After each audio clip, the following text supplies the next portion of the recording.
ಅಕ್ಕ ನೀವು ಈ ಫೀಲ್ಡಿಗೆ ಹೆಂಗೆ ಬಂದ್ರಿ? ಮೇಯ್ನ್ ಆಗಿ ಕಷ್ಟ, ದುಡ್ಡಿನ ಹಸಿವು. ಆಟೋ ಡ್ರೈವಿಂಗ್ನೇ ಯಾಕೆ ಆಯ್ಕೆ ಮಾಡ್ಕೊಂಡ್ರಿ? 25 ವರ್ಷದಿಂದ ಗಾರ್ಮೆಂಟ್ಸಲ್ಲಿ ಕೆಲಸ ಮಾಡಿದೆ. ಹಾಸ್ಪಿಟ್ಲ್ ಕೆಲಸಕ್ಕೆ ಸೇರಿಕೊಂಡೆ, ನೈಟ್ ಶಿಫ್ಟು. ಲೇಡೀಸ್ ಟೈಲರ್ ಆಗಿ ಮನೆಯಲ್ಲೂ ಸ್ಟಿಚ್ ಮಾಡಿದೆ. ನೈಟೆಲ್ಲ ಹೂವು ಕಟ್ಟಿದೆ. ಬೆಳಗಿನ ಜಾವ ಇದ್ದು ಬೀದಿಲಿ ಹೂವು ಸೊಪ್ಪು ಮಾರಿದೆ. ಮಕ್ಕಳನ್ನ ಸಾಕಬೇಕಲ್ವ. ಯಾವ ಗಂಡಸರು ಸಪೋರ್ಟ್ ಬರೋಲ್ಲ ನನಗೆ. ಹುಟ್ಟಿದಾಗಿಂದ ತಂದೆ ಅನ್ನೋರಾಗಲಿಲ್ಲ, ತಮ್ಮ ಅನ್ನೋರಾಗಲಿಲ್ಲ. 25 ವರ್ಷ ಮದುವೆ ಆಯಿತು, ಗಂಡ ಅನ್ನೋನಾಗಲಿಲ್ಲ. ಇನ್ನು ನಾನು ಎತ್ತಿರೋ ಮಗ, ನಾನು ಯಾಕಿರೋ ಮಗ, ನಾನು ಡಾಕ್ಟರ್ ಅನ್ಸಲ್ಲ. ಶೂರಿಟಿ ಕೇಳ್ತಾರಲ್ವ, ಬೇಕು ಶೂರಿಟಿ. ಆಟೋ ತಗೊಂಡು 200 ಮೀಟ್ರ್ ಮೂವ್ ಮಾಡಿಲ್ಲ, ನಾನು ಸ್ಪಾಟ್ ಔಟ್ ಹೊರಬೇಕಾಗಿತ್ತು. ಯಾಕಕ್ಕ ನೀವು ಗಾಡಿ ಓಡಿಸಿದ್ರಾ? ನಿಮ್ಮ ಯಜಮಾನ್ರು ಏನು ಮಾಡ್ತಾರಂತ ಈ ಥರನೇ ಕೇಳ್ತಾರಾ? ಫ್ಯಾಮಿಲಿದೆ ಯಾಕೆ ಕೇಳ್ತೀರಾ? ನಮ್ಮ ಎಮೋಷನ್ ತೋರಿಸ್ಕೊಳ್ಳೋಂಥ ಪರಿಸ್ಥಿತಿಲಿ ನಾವಿರಲ್ಲ. ಅಲ್ಲಿ ನಾವು ಎಮೋಷನಲ್ ಆದರೆ ನಾವು ಹೋಗ್ತೀವಿ, ನೀವು ಹೋಗ್ತೀರ. ಬೆಳಿಗ್ಗೆ 8 ಗಂಟೆಗೆ ಹೋಗಿ ಆಟೋ ಹಾಕೊಂಡಳು. 11 ಗಂಟೆ ಆಯಿತು. 11 ಗಂಟೆವರೆಗೂ ಒಂದು ಕಸ್ಟಮರ್ ನಾನು ಬರ್ತೀನಿ, ನಾನು ಇಲ್ಲಿ ಹೋಗ್ಬೇಕು ಅಂತ ಯಾರು ನನ್ನ ಕೇಳಿಲ್ಲ. ತುಂಬ ಅಳು ಬಂದ್ಬಿಡ್ತು ನನಗೆ. BMTC ಇದೆ ಅಲ್ಲ, ಎಲೆಕ್ಟ್ರಿಕ್, ಅವನು ಏನು ಚಮಾಕ್ ಕೊಡ್ತಾನೆ ಅಂದರೆ, ನಾನು ಸ್ವಲ್ಪ ಸೈಡಲ್ಲಿ ಹೋಗ್ತಿದ್ರು ಸೀ ಅಂತ ತಂದು ಪಕ್ಕಕ್ಕೆ ನಿಲ್ಲಿಸ್ಬಿಡ್ತಾನೆ. ಟೆನ್ಷನ್ ಮಗ, ನಾವು ಅಡಿಯೋ ಅಂತಮ್ಮ. ಟೆನ್ಷನ್ ಅಂದರೆ ಸ್ಮೋಕಿಂಗ್ ಮಾಡಿದ್ರೆ, ಡ್ರಿಂಕಿಂಗ್ ಮಾಡಿದ್ರೆ ಟೆನ್ಷನ್ ಕಮ್ಮಿ ಆಗಂಗಿದ್ರೆ, ನಾವುಗಳು ಯಾಕೆ ಈ ಥರ ಅನ್ಭವಿಸ್ಕೊಂಡಿದ್ದೀವಿ? ನಾವು ಹಂಗೆ ಮಾಡಿದ್ರೆ ಇರ್ಬೋದೇನೋ ಅಂತ ಹಚ್ಚಿ ಊಟ ವಾಶ್ರೂಮ್ ಊರೇ ಫುಲ್ ಸಮಸ್ಯೆ.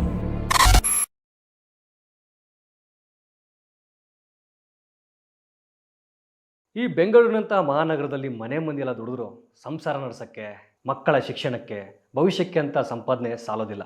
ಅಂಥದ್ರಲ್ಲಿ ಮಹಿಳೆ ಒಬ್ಬಳೆ ತನ್ನ ಸಂಸಾರವನ್ನು ನಡೆಸೋಕ್ಕೆ ಸಾಧ್ಯನಾ? ಇವತ್ತಿನ ನಮ್ಮ ಶಕ್ತಿ ಟಾಕ್ಸ್ನಲ್ಲಿ ಅತಿಥಿಯೊಬ್ಬರು ಸಾಮಾನ್ಯ ಬಡ ಕುಟುಂಬದಿಂದ ಬಂದ ಮಹಿಳೆ ತನ್ನ ಸಂಸಾರವನ್ನು ನಡೆಸೋಕ್ಕೆ, ಮಕ್ಕಳ ಶಿಕ್ಷಣ ರೂಪಿಸೋದಕ್ಕೆ ಈ ಗಂಡಸರು ಮಾಡುವಂತಹ ಡ್ರೈವಿಂಗ್ ಫೀಲ್ಡ್ಗೆ ಇಳಿದಿದ್ದಾರೆ. ಬೆಂಗಳೂರಿನ ಗಲ್ಲಿಗಳಲ್ಲಿ ಆಟೋ ಓಡಿಸ್ಕೊಂಡು ಸ್ವಾವಲಂಬಿಯಾದ ಜೀವನನ ಕಟ್ಕೊಂಡಿದ್ದಾರೆ. ಈ ಡ್ರೈವಿಂಗ್ ಅನ್ನೋದು ಮೇಲ್ ಡಾಮಿನೇಟೆಡ್ ಜಾಬ್. ಗಂಟೆಗಟ್ಟಲೆ ಡ್ರೈವಿಂಗ್ ಸೀಟ್ ಮೇಲೆ ಕುತ್ಕೋಬೇಕಾಗತ್ತೆ. ಬೆಂಗಳೂರಿನ ಟ್ರಾಫಿಕ್ ಮಧ್ಯೆ ಗಾಡಿ ಓಡಿಸ್ಬೇಕಾಗತ್ತೆ. ಅಡ್ಡಾದಿಡ್ಡಿ ರ್ಯಾಶಾಗಿ ಬರ್ತಾರೆ. ಅಂಥವ್ರ ಮಧ್ಯೆ ಬೆಳಿಗ್ಗೆಯಿಂದ ಸಂಜೆವರೆಗೂ ದುಡಿಯೋ ಈ ಮಹಿಳಾ ಚಾಲಕರ ತಾಪತ್ರಯಗಳು ಏನೇನಿರುತ್ತೆ, ಎಂತೆಂಥ ಕಷ್ಟಗಳನ್ನ ಅನುಭವಿಸ್ತಾರೆ, ಎಂತೆಂಥ ಪ್ಯಾಸೆಂಜರ್ಗಳು ಸಿಗ್ತಾರೆ ಅನ್ನೋದನ್ನು ತಿಳಿಸೋಕ್ಕೆ ಇವತ್ತು ನಮ್ಮ ಜೊತೆಗೆ ಶ್ರೀಮತಿ ಮಂಜುಳಾ ಇದ್ದಾರೆ. ಇವ್ರನ್ನ ನಾನು ಅಕ್ಕ ಅಂತ ಕರಿತೀನಿ. ಗಟ್ಟಿಗಿತ್ತಿ ಮಂಜುಳಾ ಅಕ್ಕ ಅವರೇ, welcome to Shakti talks. Thank you sir. ಹೇಗಿದ್ದೀರಾ? ಚೆನ್ನಾಗಿದ್ದೀನಿ ಅಕ್ಕ. ನೀವು ಈ ಫೀಲ್ಡಿಗೆ ಹೆಂಗೆ ಬಂದ್ರಿ? ನೀವು ಯಾರು ಅಂತ ಹೇಳ್ಬೋದಾ? ನನ್ನ ಹೆಸರು ಬಂದು ಮಂಜುಳಾ ಅಂತ. ನಾನು ಈ ಫೀಲ್ಡಿಗೆ ಬರೋಕ್ಕೆ ಕಾರಣ ಮೇಯ್ನ್ ಆಗಿ ಕಷ್ಟ, ದುಡ್ಡಿನ ಹಸಿವು. ಹಂಗಾಗಿ ನಾನು ಈ ಫೀಲ್ಡ್ನ ಆಯ್ಕೆ ಮಾಡಿಕೊಂಡೆ ಸರ್. ಅಂದರೆ ಡ್ರೈವಿಂಗ್ ಫೀಲ್ಡು ಅದು ಯಾವ ಥರ ಅಕ್ಕ ಅಂತಂದರೆ ಕಷ್ಟ? ಯಾವ ಥರ ಅಂತಂದರೆ, ನಾನು ಹುಟ್ಟಿದಾಗಿಂದ ಒಂದು ಸೈಕಲ್ ಕೂಡ ಓಡಿಸಿರೋ ಹೆಣ್ಣಲ್ಲ. ನಾನು ಬಡತನದ ಕುಟುಂಬದಲ್ಲೇ ಬೆಳೆದು ಬಂದಿರೋದು. ಒಂದು ಸೈಕಲ್ ಗೊತ್ತಿಲ್ಲ, ಒಂದು 2 ವೀಲರ್ ಗೊತ್ತಿಲ್ಲ ನನಗೆ. ಹಿಂಗೆ ಹಣದ ಹಸಿವು, ದುಡ್ಡಿನ ಹಸಿವು, ಹಂಗಾಗಿ ನಾನು ಈ ಫೀಲ್ಡ್ನ ಆಯ್ಕೆ ಮಾಡ್ಕೊಂಡಿದ್ದೆ. ಸ್ವಾವಲಂಬಿಯಾಗಿ ಬದುಕಕ್ಕೆ ಬೇರೆ ಬೇರೆ ಕೆಲಸಗಳಿದೆ. ಆಟೋ ಡ್ರೈವಿಂಗ್ನೇ ಯಾಕೆ ಆಯ್ಕೆ ಮಾಡ್ಕೊಂಡ್ರಿ? ನನಗೆ ಪರ್ಟಿಕ್ಯುಲರಾಗಿ ಆಟೋ ಡ್ರೈವಿಂಗ್ ಫೀಲ್ಡೇ ಆಯ್ಕೆ ಮಾಡ್ಕೋಬೇಕು ಅಂತ ಏನಿರಲಿಲ್ಲ. 25 ವರ್ಷದಿಂದ ಗಾರ್ಮೆಂಟ್ಸಲ್ಲಿ ಕೆಲಸ ಮಾಡಿದೆ. 25 ವರ್ಷದ ಕೆಲಸ ಮಾಡಿ ಗಾರ್ಮೆಂಟ್ಸಲ್ಲಿ ಎಷ್ಟು ಕಷ್ಟ ಅನುಭವಿಸಿದ್ದೀವಿ ಅಂದರೆ, ಒಂದು ಹೆಣ್ಮಕ್ಳು ನೀವೇ ನೋಡಿರ್ಬೋದು, ಗಾರ್ಮೆಂಟ್ಸ್ ಇರೋ ಸರೌಂಡಿಂಗ್ ಏರಿಯಾದಲ್ಲಿ ಬೆಳಗ್ಗೆ 8:50 ಶುರುವಾಯಿತು ಅಂದರೆ 9 ಗಂಟೆ ಅಷ್ಟರಲ್ಲಿ ವೆಹಿಕಲ್ಸ್ ಹೋಗೋಕ್ಕೆ ಜಾಗ ಇರಲ್ಲ. ಹೆಣ್ಮಕ್ಳು ಬ್ಯಾಗ್ ತೆಗ್ಲಾಕೊಂಡು ಹಂಗೆ ಆ ಸ್ಪೀಡಲ್ಲಿ ಓಡ್ತಿರ್ತಾರೆ. ಅದೇ ಜೀವನ ನಾನು ಮಾಡಿದ್ದೀನಿ 25 ವರ್ಷ. ಬೆಳಗ್ಗೆ ಹೋಗಿ ಕರೆಕ್ಟ್ ಟೈಮ್ಗೆ ಪಂಚ್ ಮಾಡಬೇಕು, ಸಂಜೆ ಮಾತ್ರ ಅವರು ಬಿಡೋದು ಟೈಮಿಂಗ್ಸ್ ಇಲ್ಲ. ಗಾರ್ಮೆಂಟ್ಸ್ ಜೀವನ ತುಂಬ ಕಷ್ಟ ಇದೆ ಸರ್. ಮುಂಚೆ ಆದರೆ ಮಾಡ್ಬೋದಾಗಿತ್ತು. 1 ಅವರ್ಗೆ ಇಷ್ಟು ಟಾರ್ಗೆಟ್ ಅಂತ ಇದ್ದೇ ಇರುತ್ತೆ. ಆ ಟಾರ್ಗೆಟ್ ಮುಗಿಸಿದ್ರೇ ಗಾರ್ಮೆಂಟ್ಸಲ್ಲಿ ಜೀವನ ಮಾಡೋಕ್ಕಾಗೋದು, ಇಲ್ಲಾಂದರೆ ಆಗಲ್ಲ. ಆ ಟಾರ್ಗೆಟ್ ಮುಗಿಸಿಲ್ಲ ಅಂತಂದರೆ ಅವ್ರ ಬಾಯಲ್ಲಿ ಬರ್ತಾವಲ್ಲ ಭಾಷೆಗಳು, ಅವು ಹೇಳ್ಕೊಳಕ್ಕಾಗಲ್ಲ. ನಿಮ್ಮ ಅಪ್ಪನ ಮನೆನಾ, ನಿಮ್ಮ ಮಾವನ ಮನೆನಾ, ಇದೇನು ಛತ್ರನಾ, ಅವ್ರ ಬಾಯಲ್ಲಿ ಬರೋದು ಒಂದೊಂದು ಥರ ಮಾತಲ್ಲ, ಬರೀ ಸಂಸ್ಕೃತಗಳೇ ಬಳಸ್ತಾರೆ. ಹಾಗಾಗಿ ಅವೆಲ್ಲ ಕೇಳಿ ಸಾಕಾಗಿ ನನಗೆ ಸ್ವಲ್ಪ ಹೆಲ್ತ್ ಅಪ್ಸೆಟ್ ಆಯಿತು. ಒಂದು 2 ಇಯರ್ಸಿಂದ ಮನೇಲೇ ಇದ್ದೆ ನಾನು. ಮತ್ತೆ ಒಂದು ಹಾಸ್ಪಿಟ್ಲಿಗೆ ಜಾಯ್ನ್ ಆದೆ ಕೆಲಸಕ್ಕೆ, ಗೊರಗುಂಟೆಪಾಳ್ಯದ ಹಾಸ್ಪಿಟಲ್. 25 ವರ್ಷ ನೀವು ಗಾರ್ಮೆಂಟ್ಸಲ್ಲೇ ಸರ್ವಿಸ್ ಮಾಡಿರೋದು ನಾನು. ಆಮೇಲೆ 2 ಇಯರ್ಸ್ ಹೆಲ್ತ್ ಅಪ್ಸೆಟ್ ಆಗಿ ಮನೇಲೇ ರೆಸ್ಟ್ ಮಾಡಿದೆ. ಅಲ್ಲಿಂದ ಮತ್ತೆ ಹಾಸ್ಪಿಟಲ್ ಕೆಲಸ ಮಾಡ್ತೀರಾ? ಹಾಸ್ಪಿಟ್ಲ್ ಕೆಲಸಕ್ಕೆ ಸೇರಿಕೊಂಡೆ, ನೈಟ್ ಶಿಫ್ಟ್ ಹಾಸ್ಪಿಟ್ಲಲ್ಲಿ ಕೆಲಸ ಮಾಡಬೇಕಾದ್ರೆ ಅಲ್ಲಿ ಆ ಕೆಲಸಗಳೆಲ್ಲ ಆ್ಯಕ್ಚುಲಿ ನರ್ಸಿಂಗ್ನವ್ರು ಮಾಡಬೇಕು.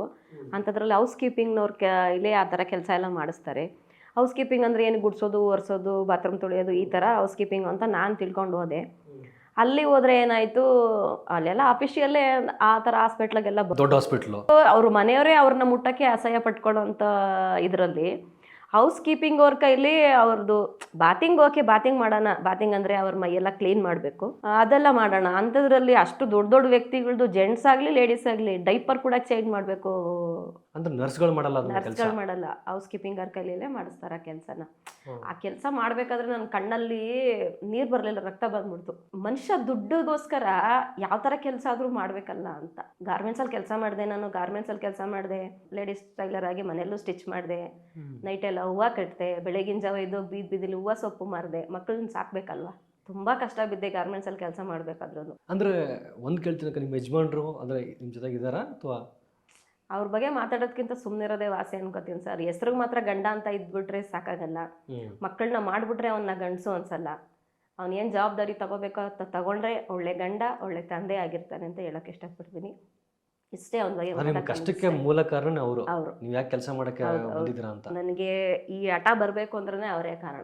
ಏನಕ್ಕೂ ಒಂದು ಹೆಣ್ಣಿಗಾಗ್ಲಿ ಮಕ್ಕಳಿಗಾಗ್ಲಿನೂ ಏನಕ್ಕೂ ಆಗಿಲ್ಲ ಅಂದ್ರೆ ಆ ಮನುಷ್ಯ ಗಂಡ ಅಂತ ಹೆಂಗ್ ಅನ್ಸ್ಕೊಂತಾನೆ, ತಂದೆ ಅಂತ ಹೆಂಗ್ ಅನ್ಸ್ಕೊಂತಾನೆ. ಇಷ್ಟು ಕಷ್ಟ ಬಿದ್ರೂ ನನ್ನ ಮಗಳನ್ನ ನಾನು ನರ್ಸಿಂಗ್ ಮಾಡಿಸಿದ್ದೀನಿ. ಮಗಳನ್ನ ನರ್ಸಿಂಗ್ ಮಾಡಿಸಿ ಇವಾಗ ಗೊರಗುಂಟೆಪಾಳ್ಯದಲ್ಲೇ ಕೆಲಸ ಮಾಡ್ತಾ ಇದ್ದಾರೆ. ಮಗ ಓದ್ಲಿಲ್ಲ, ಅವನು ಡ್ರೈವಿಂಗ್ ಫೀಲ್ಡ್ ಆಯ್ಕೆ ಮಾಡ್ಕೊಂಡಿದ್ದಾನೆ. ಒಬ್ಬರ ಕೈ ಕೆಳಗಡೆ ಕೆಲ್ಸಕ್ಕೆ ಹೋದ್ರೆ ಇದೇ ತರ ಟಾರ್ಚರ್, ಇದೇ ತರ ನೋವು, ಇದೇ ತರ ಮನಸ್ಥಿತಿ ನಾವು ಅನುಭವಿಸ್ಬೇಕಾಗುತ್ತೆ. ನಾವೇ ಯಾಕೆ ಸ್ವಂತ ಅಂತ ಮಾಡಬಾರ್ದು, ನಮ್ದು ಅಂತ ಯಾಕೆ ಇರಬಾರ್ದು. ನಾನು ಮೊದಲೇ ಪೇಷಂಟ್, ಪರ್ಮನೆಂಟ್ ಪೇಷಂಟ್. ನಾನು ಡೈಲಿ ಟ್ಯಾಬ್ಲೆಟ್ ತಿನ್ಬೇಕು. ನನಗೆ ಫುಲ್ ಆರೋಗ್ಯದ ಸಮಸ್ಯೆ ಇದೆ. ನನಗೆ ಥೈರಾಯ್ಡ್ ಪ್ರಾಬ್ಲಮ್ ಇದೆ, ಪೈಲ್ಸ್ ಇದೆ, ಲಂಗ್ಸ್ ಎಲ್ಲ. ಕೋವಿಡ್ ಅಟ್ಯಾಕ್ ಆಗಿತ್ತು ನನಗೆ, ಫಸ್ಟ್ ಕೋವಿಡಲ್ಲೇ. ಅವಾಗೇ ಲಂಗ್ಸ್ ವೀಕ್ ಆಗಿಬಿಟ್ಟೈತೆ ನನಗೆ. ಲಂಗ್ಸ್ ವೀಕ್ ಆಗಿದೆ, ಡೆಸ್ಟ್ ಅಲರ್ಜಿ ಇದೆ, ಟ್ಯಾಬ್ಲೆಟಲ್ಲೇ ನನ್ನ ಜೀವನ. ಹಂಗಾಗಿ ಒಂದಿನ ಹೋದ್ರೂ ಒಂದಿನ ರೆಸ್ಟ್ ಮಾಡಬೇಕು. ಗಾರ್ಮೆಂಟ್ಸಲ್ಲಿ ಒಂದು ದಿವಸ ರಜಾ ಹಾಕ್ಬಿಟ್ರೆ ಅವ್ರ ಮುಂದೆ ಹೋಗಿ ಕೈ ಕಟ್ಕೊಂಡು ನಿಂತ್ಕೊಂಡು ಅವ್ರ ಬಾಯಿಗೆ ಬಂದಂಗೆ ಬೈಸ್ಕೋಬೇಕು ನಾವು. ನಿಮ್ಮ ಮಾವನ ಮನೆ ಅಂದ್ಕೊಂಡಿದ್ದಾರೆ ನಮ್ಮ ಇದು, ಛತ್ರ ಅಂದ್ಕೊಂಡಿದ್ದಾರೆ ನಮ್ಮ ಇದು, ಇಷ್ಟ ಬಂದಂಗೆ ಬರ್ತೀರಾ, ಇಷ್ಟ ಬಂದಂಗೆ ಹೋಗ್ತೀರಾ, ಹೋಗ್ರಿ ಮನೆ ಕಡೆ ಅಂತ ಬಾಯಿಗೆ ಬಂದಂಗೆ ಬೈತಾರೆ. ನಾನು ಅವಾಗ ಥಿಂಕ್ ಮಾಡಿದೆ, ಯಾಕೆ ನಾನು ಸ್ವಂತ ಏನಾದರೂ ಮಾಡಬಾರ್ದು. ಇವಾಗ ನನ್ನ ಸ್ವಂತ ಅಂತ ಆದರೆ ನನ್ನ ಕೈಲಾದರೆ ಮಾಡ್ಬೋದು ಒಂದಿನ, ಇಲ್ಲಾಂದರೆ ಮನೇಲಿರ್ಬೋದು, ನನ್ನನ್ನು ಯಾರು ಕೇಳೋರಿಲ್ಲ. ಅವಾಗ ಹಿಂಗೆ ಒಂದಿನ ಹಾಸ್ಪಿಟ್ಲಿಗೆ ಕೆಲ್ಸಕ್ಕೆ ಹೋಗಿ ಬಂದು ಬೆಳಗ್ಗೆ ಟೈಮ್ ಇರ್ತಾವಲ್ಲ ಮೊಬೈಲಲ್ಲಿ ಇನ್ಸ್ಟಾಗ್ರಾಮ್ ನೋಡೋದು, ಅದು ನೋಡ್ತಾ ಇರಬೇಕಾದ್ರೆ ಒಂದು ಲೇಡೀಸ್ದು ಚಾಮರಾಜಪೇಟೆಯಲ್ಲಿ ಡ್ರೈವಿಂಗ್ ಕ್ಲಾಸ್ ಇದೆ, ನೂರ್ಜಾನ್ ಡ್ರೈವಿಂಗ್ ಕ್ಲಾಸ್ ಅಂತ. ಅವ್ರದ್ದು ಒಂದು ರೀಲ್ಸ್ ಬಂತು ನನಗೆ. ಆ ರೀಲ್ಸ್ ನೋಡಿಬಿಟ್ಟು ಅವ್ರು ಹೇಳ್ತಿದ್ರು ರೀಲ್ಸಲ್ಲಿ, ಕಲಿಯೋಂಥ ಇಂಟ್ರೆಸ್ಟ್ ಇರೋ ಹೆಣ್ಮಕ್ಳು ಬನ್ನಿಮ್ಮ, 10 ದಿವಸಕ್ಕೆ ಕಲಿಸ್ಬಿಟ್ಟು ನಾನು ಆಟೋನ ಕೊಡಿಸ್ಬಿಟ್ಟು ಕಳಿಸ್ತೀನಿ ಅಂತ. ನನಗೆ ಅವಾಗ ಮೈಂಡಲ್ಲಿ ಥಿಂಕ್ ಮಾಡಿದೆ, ಅವರೇ 10 ದಿವಸಕ್ಕೆ ಕಲಿಸ್ಕೊಡ್ತೀನಿ ಅಂತ ಹೇಳ್ತಾ ಇದ್ದಾರೆ, ಒಂದು ಲೇಡಿಯಾಗೆ ಹೇಳ್ತಾ ಇದ್ದಾರೆ, ನಾನು ಯಾಕೆ ಧೈರ್ಯ ಮಾಡಬಾರ್ದು, ಹೋಗಬಾರ್ದು ಅಂತ ಹೇಳ್ಬಿಟ್ಟು ಮನೇಲಿ ಯಾರಿಗೂ ಗೊತ್ತಿಲ್ಲ. ನೈಟಲ್ಲಿ ಹಾಸ್ಪಿಟ್ಲಲ್ಲಿ ಕೆಲಸ ಮುಗಿಸ್ಕೊಬಂದು ಡೇ ಮಲಗ್ತಿರ್ಲಿಲ್ಲ. ಅವ್ರ ಹತ್ರ ಹೋಗ್ಬಿಟ್ಟು ಬೆಳಗ್ಗೆ ಟೈಮ್ ಡ್ರೈವಿಂಗ್ ಕಲ್ತ್ಕೊಂಡು ಬಂದು ಮತ್ತೆ ಸಂಜೆ ವಾಪಸ್ ಬಂದು ಮತ್ತೆ ನೈಟ್ ಕೆಲ್ಸಕ್ಕೆ ಹೋಗ್ತಿದ್ದೆ. ನಿದ್ದೆನೇ ಮಾಡ್ತಿರ್ಲಿಲ್ಲ. ಅವಾಗಲೂ ಹೇಳಿದ್ರು ನೀವು ಬೆಳಿಗ್ಗೆ ಗಾರ್ಮೆಂಟ್ಸ್ ಅಲ್ಲಿ ಕೆಲಸ ಮಾಡ್ತಿದ್ದೆ, ತಿರ್ಗಾ ಸಂಜೆ ಒಂಥರ ದೆವ್ವ ಇದ್ದಂಗೆ. ನಾನು ಅದು ಮಾಡ್ಬೇಕಾ ಮಾಡ್ಬಿಡ್ಬೇಕು, ನಿದ್ದೆ ಊಟ ಏನು ಬೇಕಿಲ್ಲ ನನಗೆ, ಅದನ್ನ ಸಾಧನೆ ಮಾಡ್ಬೇಕಾ ಮಾಡ್ಬಿಡ್ಬೇಕು ಅಷ್ಟೇ. ಆ ಥರ ಮೆಂಟಾಲಿಟಿ ನಂದು. ನೈಟು ಬಟ್ಟೆ ಹೊಲ್ದಿದ್ದೀನಿ, ಹೂವು ಕಟ್ಟಿದ್ದೀನಿ. ನಿಮ್ಗೆ ಗೊತ್ತಿಲ್ಲ, ಇಷ್ಟಿಷ್ಟೇ ವಾಷರು, ಅದು ಸುತ್ತು ಟ್ರಿಮ್ಮಿಂಗ್ ಮಾಡಿದ್ರೆ 1,000 ಟ್ರಿಮ್ಮಿಂಗ್ ಮಾಡಿದ್ರೆ 30 ರೂಪಾಯಿ. ಆ ಕೆಲಸ ಮಾಡಿದ್ದೀನಿ. ಮತ್ತು ಬೆಳ್ಳುಳ್ಳಿ, 1 ಮೂಟೆ ಬೆಳ್ಳುಳ್ಳಿ ಸರ್, 1 ಮೂಟೆ ಬೆಳ್ಳುಳ್ಳಿ ಕ್ಲೀನ್ ಮಾಡಿಕೊಟ್ರೆ 30 ರೂಪಾಯಿ. ಮಕ್ಕಳದು 150 ರೂಪಾಯಿ ಫೀಸ್ ಕಟ್ಟೋಕ್ಕೋಸ್ಕರ. ನಾನು ಓದಿಲ್ಲ, ನನಗೆ ವಿದ್ಯೆ ಇಲ್ಲ, ನನ್ನ ಮಕ್ಳು ಹಂಗಾಗಬಾರ್ದು, ಮಕ್ಳಿಗೆ ವಿದ್ಯೆ ಕೊಡಬೇಕು. ನಾವು ಆಸ್ತಿ ಕೊಡೋಕ್ಕಾಗಲ್ಲ ಮಕ್ಕಳಿಗೆ, ವಿದ್ಯೆ ಕೊಟ್ಟರೆ ಅವ್ರ ಜೀವನ ಅವ್ರು ಮಾಡ್ಕೋತಾರೆ ಅನ್ನೋ ಉದ್ದೇಶ. ತುಂಬ ಕಷ್ಟ ಬಿದ್ದೀನಿ ನನ್ನ ಮಕ್ಳಿಗೋಸ್ಕರ. ನಾನು ಇಷ್ಟು ಕಷ್ಟ ಬಿದ್ದು ಇವತ್ತು ಈ ಫೀಲ್ಡಿಗೆ ಬಂದಿದ್ದೀನಿ, ಅದೇ ಖುಷಿ. 10 ದಿವಸದಲ್ಲಿ ಡ್ರೈವಿಂಗ್ ಕಲ್ತ್ರಿ ಹಂಗಾದ್ರೆ? 10 ದಿವಸಕ್ಕಲ್ಲ, ನಾನು 6 ದಿವಸಕ್ಕೆ ಕಲಿತೆ ಸರ್. 6 ದಿವಸಕ್ಕೆ 6 ದಿವಸ ಛಲ ಇತ್ತು ನನಗೆ. ಅದು ಎಲ್ಲಿ ಕಲ್ತಿರೋದು, ನಾನು ಬರೀ ಫೀಲ್ಡಲ್ಲೇ ಕಲ್ತಿರೋದು. 6 ದಿವಸ ಜಸ್ಟ್ ರೀಲ್ಸ್ ನೋಡಿದ್ರೆ ಅಲ್ಲಿ ಹೋಗೇ ಬಿಟ್ರೆ ನೀವು? ಹೋಗ್ಬಿಟ್ಟೆ. ನಾನು CNG ಆಟೋ ಕಲಿಬೇಕು ಅಂತ ಹೋದೆ. ಅವ್ರು ನನ್ನನ್ನು ನೋಡ್ಬಿಟ್ಟು, ಪೇಷಂಟ್ ಥರ ಇದೆಯಮ್ಮ ನೀನು, ಆ ಆಟೋ ನಿನ್ನ ಕೈಲಿ ಆಗಲ್ಲ, ಕ್ಲಚ್ ಎಲ್ಲ ಚೇಂಜ್ ಮಾಡಬೇಕು. ನೋಡಿದ್ರೆ ಅನ್ಸಲ್ಲ, ಮತ್ತೆ ಹೇಳಿದ್ರೆ ಗೊತ್ತಾಯ್ತು ನಮಗೆ. ಕ್ಲಚ್ ಎಲ್ಲ ಚೇಂಜ್ ಮಾಡ್ಬೇಕಲ್ವಾ, ನಿನ್ನ ಕೈಲಿ ಆಗಲ್ಲಮ್ಮ, ಅದು ಪೇಷಂಟ್ ಥರ ಇದೆಯಾ ನೀನು, ಬೇಡ ನೀನು ಬ್ಯಾಟ್ರಿ ಆಟ ಕಲ್ತ್ಕೊ ಅಂತ ಹೇಳಿದ್ರು. ನನಗೆ ಅದರಲ್ಲೂ ಮನಸ್ಸಿಲ್ಲ, ನಾನು ಆಟನೇ ಕಲಿಬೇಕು ಅಂತ. ಬೇಡ, ಇದು ಕಲಿಬೇಕಾದ್ರೆ ಆಮೇಲೆ ಮುಂದಕ್ಕೆ ಕಲೀವಿ ಅಂದ್ಬಿಟ್ಟು ಅವ್ರು ಅದನ್ನೇ ಹೇಳ್ಕೊಟ್ರು. ನಾನು 6 ದಿನ ಅವ್ರು ನನಗೆ ಫೀಲ್ಡಲ್ಲಿ ಕಲ್ತ್ಕೊಟ್ಟಿದ್ದು.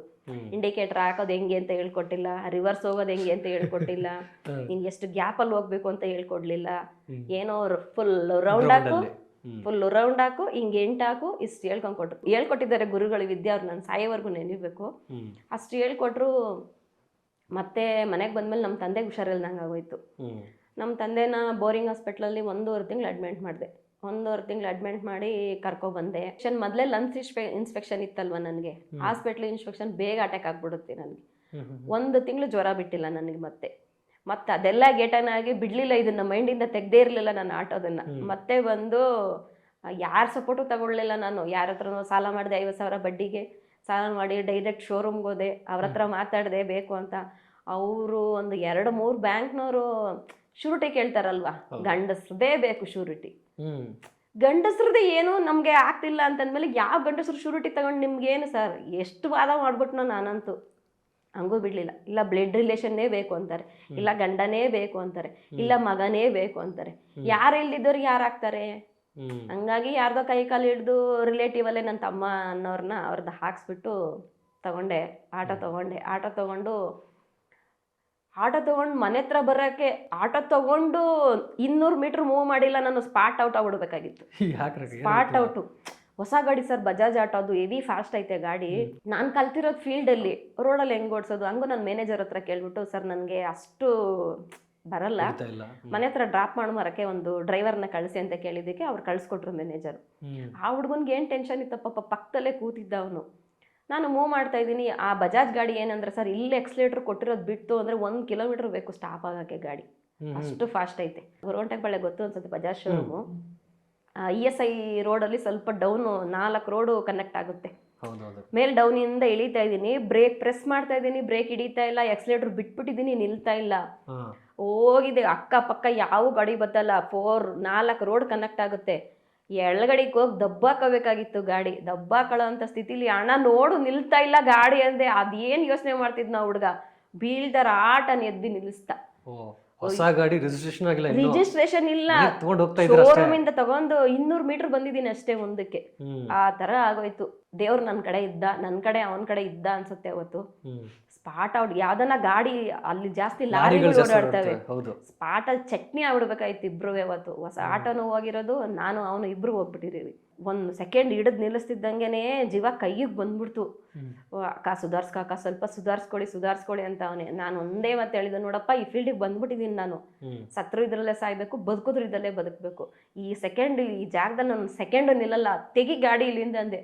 ಅಕ್ಕ ಏನಕ್ಕ ನೀವು ಇಷ್ಟು ಧೈರ್ಯವಾಗಿ ಮಾತಾಡ್ತಾ ಇದ್ದೀರಾ, ಇಷ್ಟು ಧೈರ್ಯವಾಗಿ ಇಲ್ಲಪ್ಪ ನಾನು ಬಂದ್ಬಿಟ್ಟಿದ್ದೀನಿ ಈ ಫೀಲ್ಡಿಗೆ, ಇನ್ನೇನೇ ಆದ್ರೂ ಇದ್ರಲ್ಲಿ ನಾನು ಫೇಸ್ ಮಾಡಲೇಬೇಕು, ತೆಗಿ ಗಾಡಿ ಇಲ್ಲಿಂದ ಫಸ್ಟ್ ಅಂತ ಹೇಳ್ಬಿಟ್ಟು ಆ ಜಾಗದಲ್ಲಿ 1 ಸೆಕೆಂಡು ನಿಲ್ಲಕ್ ಬಿಡ್ಲಿಲ್ಲ. ತಗೊಂಡ್ ಬಂದ್ಬಿಟ್ಟೆ ಮನೆ ಹತ್ರ. ದೇವಸ್ಥಾನದ ಹತ್ರ ತಗೊಂಡೋಗಿ ಪೂಜೆ ಮಾಡ್ಸಕ್ ನನಗೆ ಹಿಂಗ ಆಗ್ತಾ ಐತೆ ಭಯ.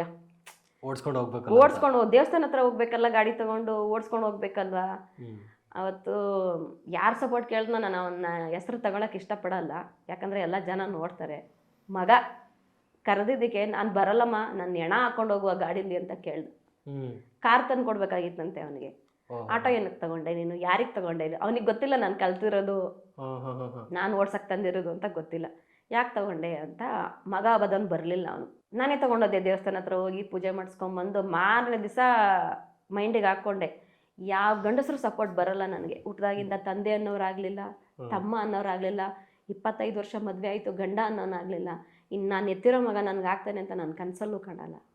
ಗಂಡಸರು ಸಪೋರ್ಟ್ ಇಲ್ದಲೇ ನಾನು ಬೆಳೆದಿರೋದು ಇಷ್ಟು ವರ್ಷ, ಇನ್ನು ಮುಂದಕ್ಕೂ ಅದೇ ಥರ ಬೆಳಿಬೇಕು ನಾನು ಅಂತ ಮನಸ್ಸಿಗೆ ಹಾಕ್ಕೊಂಡು ಮಾರನೇ ದಿವಸ ತೆಗ್ದೆ ಸರ್ ಗಾಡಿನ. ಗೊರಗುಂಟೆಪಾಳಿ ಅಂತ ಸಿಗ್ನಲ್ ಅಂತ ಎಂಥವ್ರಿಗೂ ಗೊತ್ತು. ಆ ಸಿಗ್ನಲ್ಗೆ ತಗೊಂಡೋದೆ ಗಾಡಿನ. ಡೈಲಿ ಬೆಳಿಗ್ಗೆ 1 ಅವರ್ 2 ಅವರ್ 2 ದಿವಸ ಪ್ರಾಕ್ಟೀಸ್ ತಗೊಂಡಿದ್ದು ರೋಡಲ್ಲಿ. ಪೀಕ್ ಟೈಮ್ ಬೆಳಿಗ್ಗೆ 7ರಿಂದ 8 ಒಳಗಡೆ ಟ್ರೈನ್ ಅಪ್ ತಗೊಂಡೆ. ನನ್ನ ಗಾಡಿ ಯಾರನ್ನೂ ಕರ್ಕೊಂಡು ಹೋಗಿಲ್ಲ ನಾನು.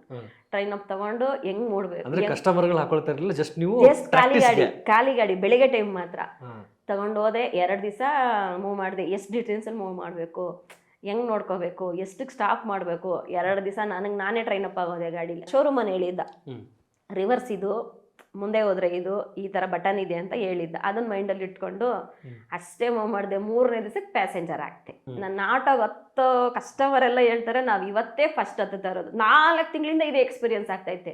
4 ತಿಂಗಳಿಂದ ಹತ್ತುತ್ತರ ಕಸ್ಟಮರ್ ಎಲ್ಲ ನಾನು ಇವತ್ತೇ ಫಸ್ಟ್ ಲೇಡಿ ಡ್ರೈವರ್ ಆಟೋ ಹತ್ತುತ್ತಾ ಇರೋದು.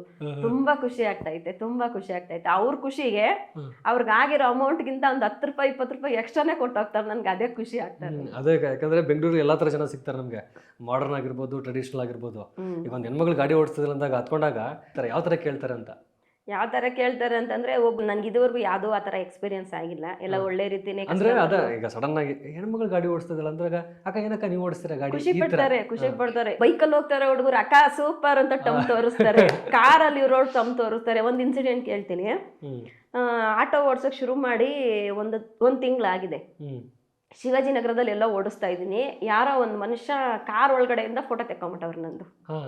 ಲೇಡಿ ಆಟೋ ಓಡಿಸ್ತವ್ರೆ ಅಂತ ಕಾರ್ ಒಳಗಡೆಯಿಂದ ತೆಕ್ಕೊಂಡವ್ರೆ, ಅದು ನನಗೆ ಗೊತ್ತಾಗಿಲ್ಲ. ಆ ಮನುಷ್ಯ ನನ್ನ ತಮ್ಮನ ಹೆಂಡತಿಗೆ ಕಾಂಟ್ಯಾಕ್ಟ್ ಊರಲ್ಲಿರೋರಿಗೆ. ಅವ್ರೇನೋ ಬಂದು ಜಮೀನು ಅದು ಇದು ಎಲ್ಲ ಪೇಪರ್ಸ್ ಎಲ್ಲ ಮಾಡ್ಕೊಡ್ತಾರಂತೆ. ಆ ಮನುಷ್ಯ ಅವರಿಗೆ ಕಾಂಟ್ಯಾಕ್ಟು, ನನಗೆ ಅವ್ರು ಯಾರು ಅಂತ ಗೊತ್ತಿಲ್ಲ. ನಾನು ಊರಲ್ಲಿರೋರ್ನ ಯಾರನ್ನೂ ಕಾಂಟ್ಯಾಕ್ಟಲ್ಲಿ ಇಟ್ಕೊಂಡಿಲ್ಲ. ಅವರು ಒಂದು ಫೋನ್ ಮಾಡಿಬಿಟ್ಟು, ಅಕ್ಕ ಇವ್ರು ಯಾರೋ ನಿನ್ನ ಫೋಟೋನ ವಾಟ್ಸಪ್ಪಲ್ಲಿ ಸ್ಟೇಟಸ್ಗೆ ಹಾಕ್ಬಿಟ್ಟವ್ರಲ್ಲಕ್ಕ, ಯಾರಕ್ಕ ಇವರು ಅಂತ ನನ್ನ ಕೇಳ್ತಾವ್ರೆ. ನನಗೇನಮ್ಮ ಗೊತ್ತು, ನನ್ನ ಫೋಟೋ ಹಾಕೊಂತಾರೆ ಯಾರು ಇಲ್ವೇ ಸ್ಟೇಟಸ್ಗೆ ಅಂತ ನಾನು. ಆಮೇಲೆ ಅವ್ರು ಕಾಂಟ್ಯಾಕ್ಟ್ ಮಾಡು, ಅದು ಯಾರು ನೋಡೋಣ ಕೇಳು ಅಂತಂದೆ. ನಂಬರ್ ಕೊಡ್ತೀನಿ ನೋಡಕ್ಕ, ನಂಬರ್ ನನಗೆ ಕೊಡ್ಬೇಡ, ಕಾನ್ಫರೆನ್ಸ್ ಸಾಕು ನೀನು ಅಂತ ಕಾನ್ಫರೆನ್ಸ್ ಹಾಕ್ತೆ. ಸರ್ ಯಾಕೆ ಸರ್ ನನ್ನ ಫೋಟೋ ನೀವು ನಿಮ್ಮ ಸ್ಟೇಟಸ್ಗೆ ಹಾಕ್ಕೊಂಡಿದ್ದೀರಾ? ಮೇಡಮ್ ನಾನು ಏನು ಹಾಕಿದ್ದೀನಿ ಓದಿದ್ದೀರಾ ಅಂತ. ಅವ್ರು ಹಾಕಿರೋದು ಒಳ್ಳೆ ರೀತಿಯಲ್ಲಿ ಹಾಕಿದ್ದಾರೆ. ಅಂದರೆ ಹಳ್ಳಿ ಜನ ಏನಂತಂದರೆ ಇಲಿ ಹೋಯ್ತು ಅಂದರೆ ಹುಲಿ ಹೋಯ್ತು ಅಂತ ಪ್ರಚಾರ ಮಾಡೋಂಥ ಹಳ್ಳಿ ಜನ. ಅವರು ನನ್ನ ತಮ್ಮನ ಹೆಂಡತಿಗೆ ಸ್ವಲ್ಪ ಹಂಗೇನೆ, ಯಾನಕ್ಕೂ ಹಾಕೊಂಡಿದ್ದಾರಕ್ಕ ನಿನ್ನ ಫೋಟೋ ನೋಡಿದವ್ರು ಏನು ಅನ್ಕೋತಾರೆ, ತಪ್ಪು ತಿಳ್ಕೊಳ್ಳಲ್ವ ಅಂತ ಅವಳ ಮೈಂಡ್ ಸೆಟ್ಟು. ಆಮೇಲೆ ಅವ್ರ ಹತ್ರ ಮಾತಾಡಿದೆ, ಏನಕ್ಕೆ ಸರ್ ಹಾಕಿದ್ದೀರಾ ನೀವು, ನಾನು ಪರ್ಮಿಷನ್ ತೊಗೊಂಡಲ್ಲ ನೀವು ಹೆಂಗೆ ಹಾಕಿದ್ರಿ ಫೋಟೋ ತೆಗೆದು ಅಂತ ನಾನು ಕೇಳಿದೆ. ಮೇಡಮ್ ನಾನು ಏನೂ ತಪ್ಪಾಗಿ ಹಾಕಿಲ್ಲ, ಒಂದು ಹೆಣ್ಣು ಮನ್ಸು ಮಾಡಿದ್ರೆ ಏನು ಬೇಕಾದ್ರೂ ಸಾಧನೆ ಮಾಡ್ತಾಳೆ ಅನ್ನೋ ಖುಷಿ ಆಯಿತು ನಿಮ್ಮನ್ನು ನೋಡಿ.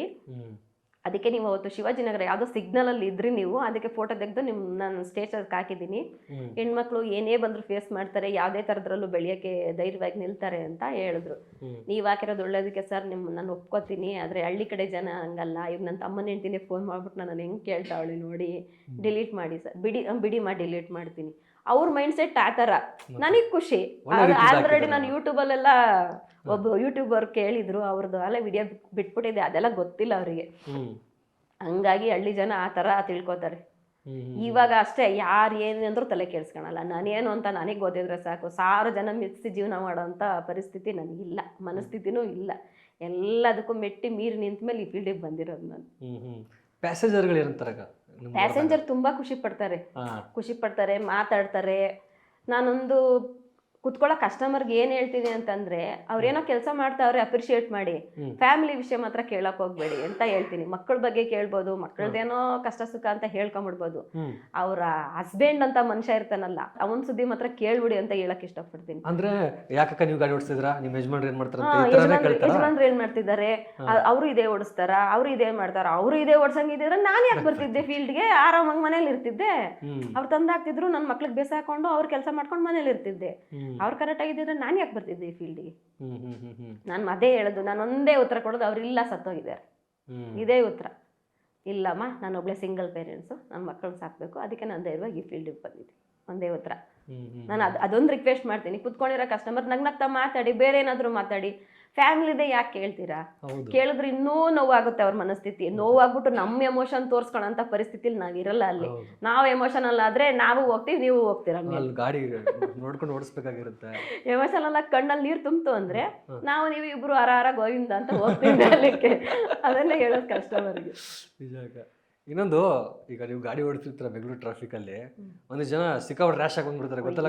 ರ್ಯಾಶ್ ಡ್ರೈವಿಂಗ್ ಬಗ್ಗೆ ಕೇಳಕ್ಕೆ ಕಿತ್ತೋಗಿರೋ ರಸ್ತೆಗಳು, ಗುಂಡಿಗಳು ಸಿಕ್ಕಾಪಟ್ಟೆ, ಅದಲ್ಲದೆ ಟ್ರಾಫಿಕ್ ಸಿಗ್ನಲ್ಗಳು ಸಿಕ್ಕಾಪಟ್ಟೆ, ಮೆಂಟಲಿ ಫಿಸಿಕಲಿ ಸಿಕ್ಕಾಪಟ್ಟೆ ಇರಿಟೇಷನ್ ಆಗುತ್ತೆ, ಫ್ರಸ್ಟ್ರೇಷನ್ ಆಗುತ್ತೆ. ಅದನ್ನೆಲ್ಲ ಹೆಂಗ್ ಮ್ಯಾನೇಜ್ ಮಾಡ್ತೀರಾ ನೀವು? ಮೆಂಟಲಿ ಹೆಂಗಾಗಿದ್ದೀನಿ ಅಂದ್ರೆ, ಇವಾಗ ಬಾಯಲ್ಲಿ ವರ್ಡ್ಸ್ಗಳು ಜೆಂಟ್ಸ್ ಹೆಂಗ್ ಮಾತಾಡ್ತಾರೋ ಅದೇ ತರ ಬರೋಕ್ ಶುರುವಾಗ್ಬಿಟ್ಟೈತೆ ನನ್ಗೂ. ಸಿಕ್ಕಾಪಟ್ಟೆ BMTC ಇದೆ ಅಲ್ಲ, ಎಲೆಕ್ಟ್ರಿಕ್ BMTC, ಅವನು ಏನು ಚಮಾಕ್ ಕೊಡ್ತಾನೆ ಅಂದರೆ, ನಾನು ಸ್ವಲ್ಪ ಸೈಡಲ್ಲಿ ಹೋಗ್ತಿದ್ರು ಸೀ ಅಂತ ತಂತ ಪಕ್ಕಕ್ಕೆ ನಿಲ್ಸ್ಬಿಡ್ತಾನೆ. ಅವಾಗ ಅಯ್ಯೋ ಏನು ಇವನು ಹಿಂಗೆ ಮಾಡ್ತಾನಲ್ಲ, ಬಿಡೋ ಏನೋ ನಾವೇ ಸ್ಲೋ ಆಗ್ಬಿಡೋಣ.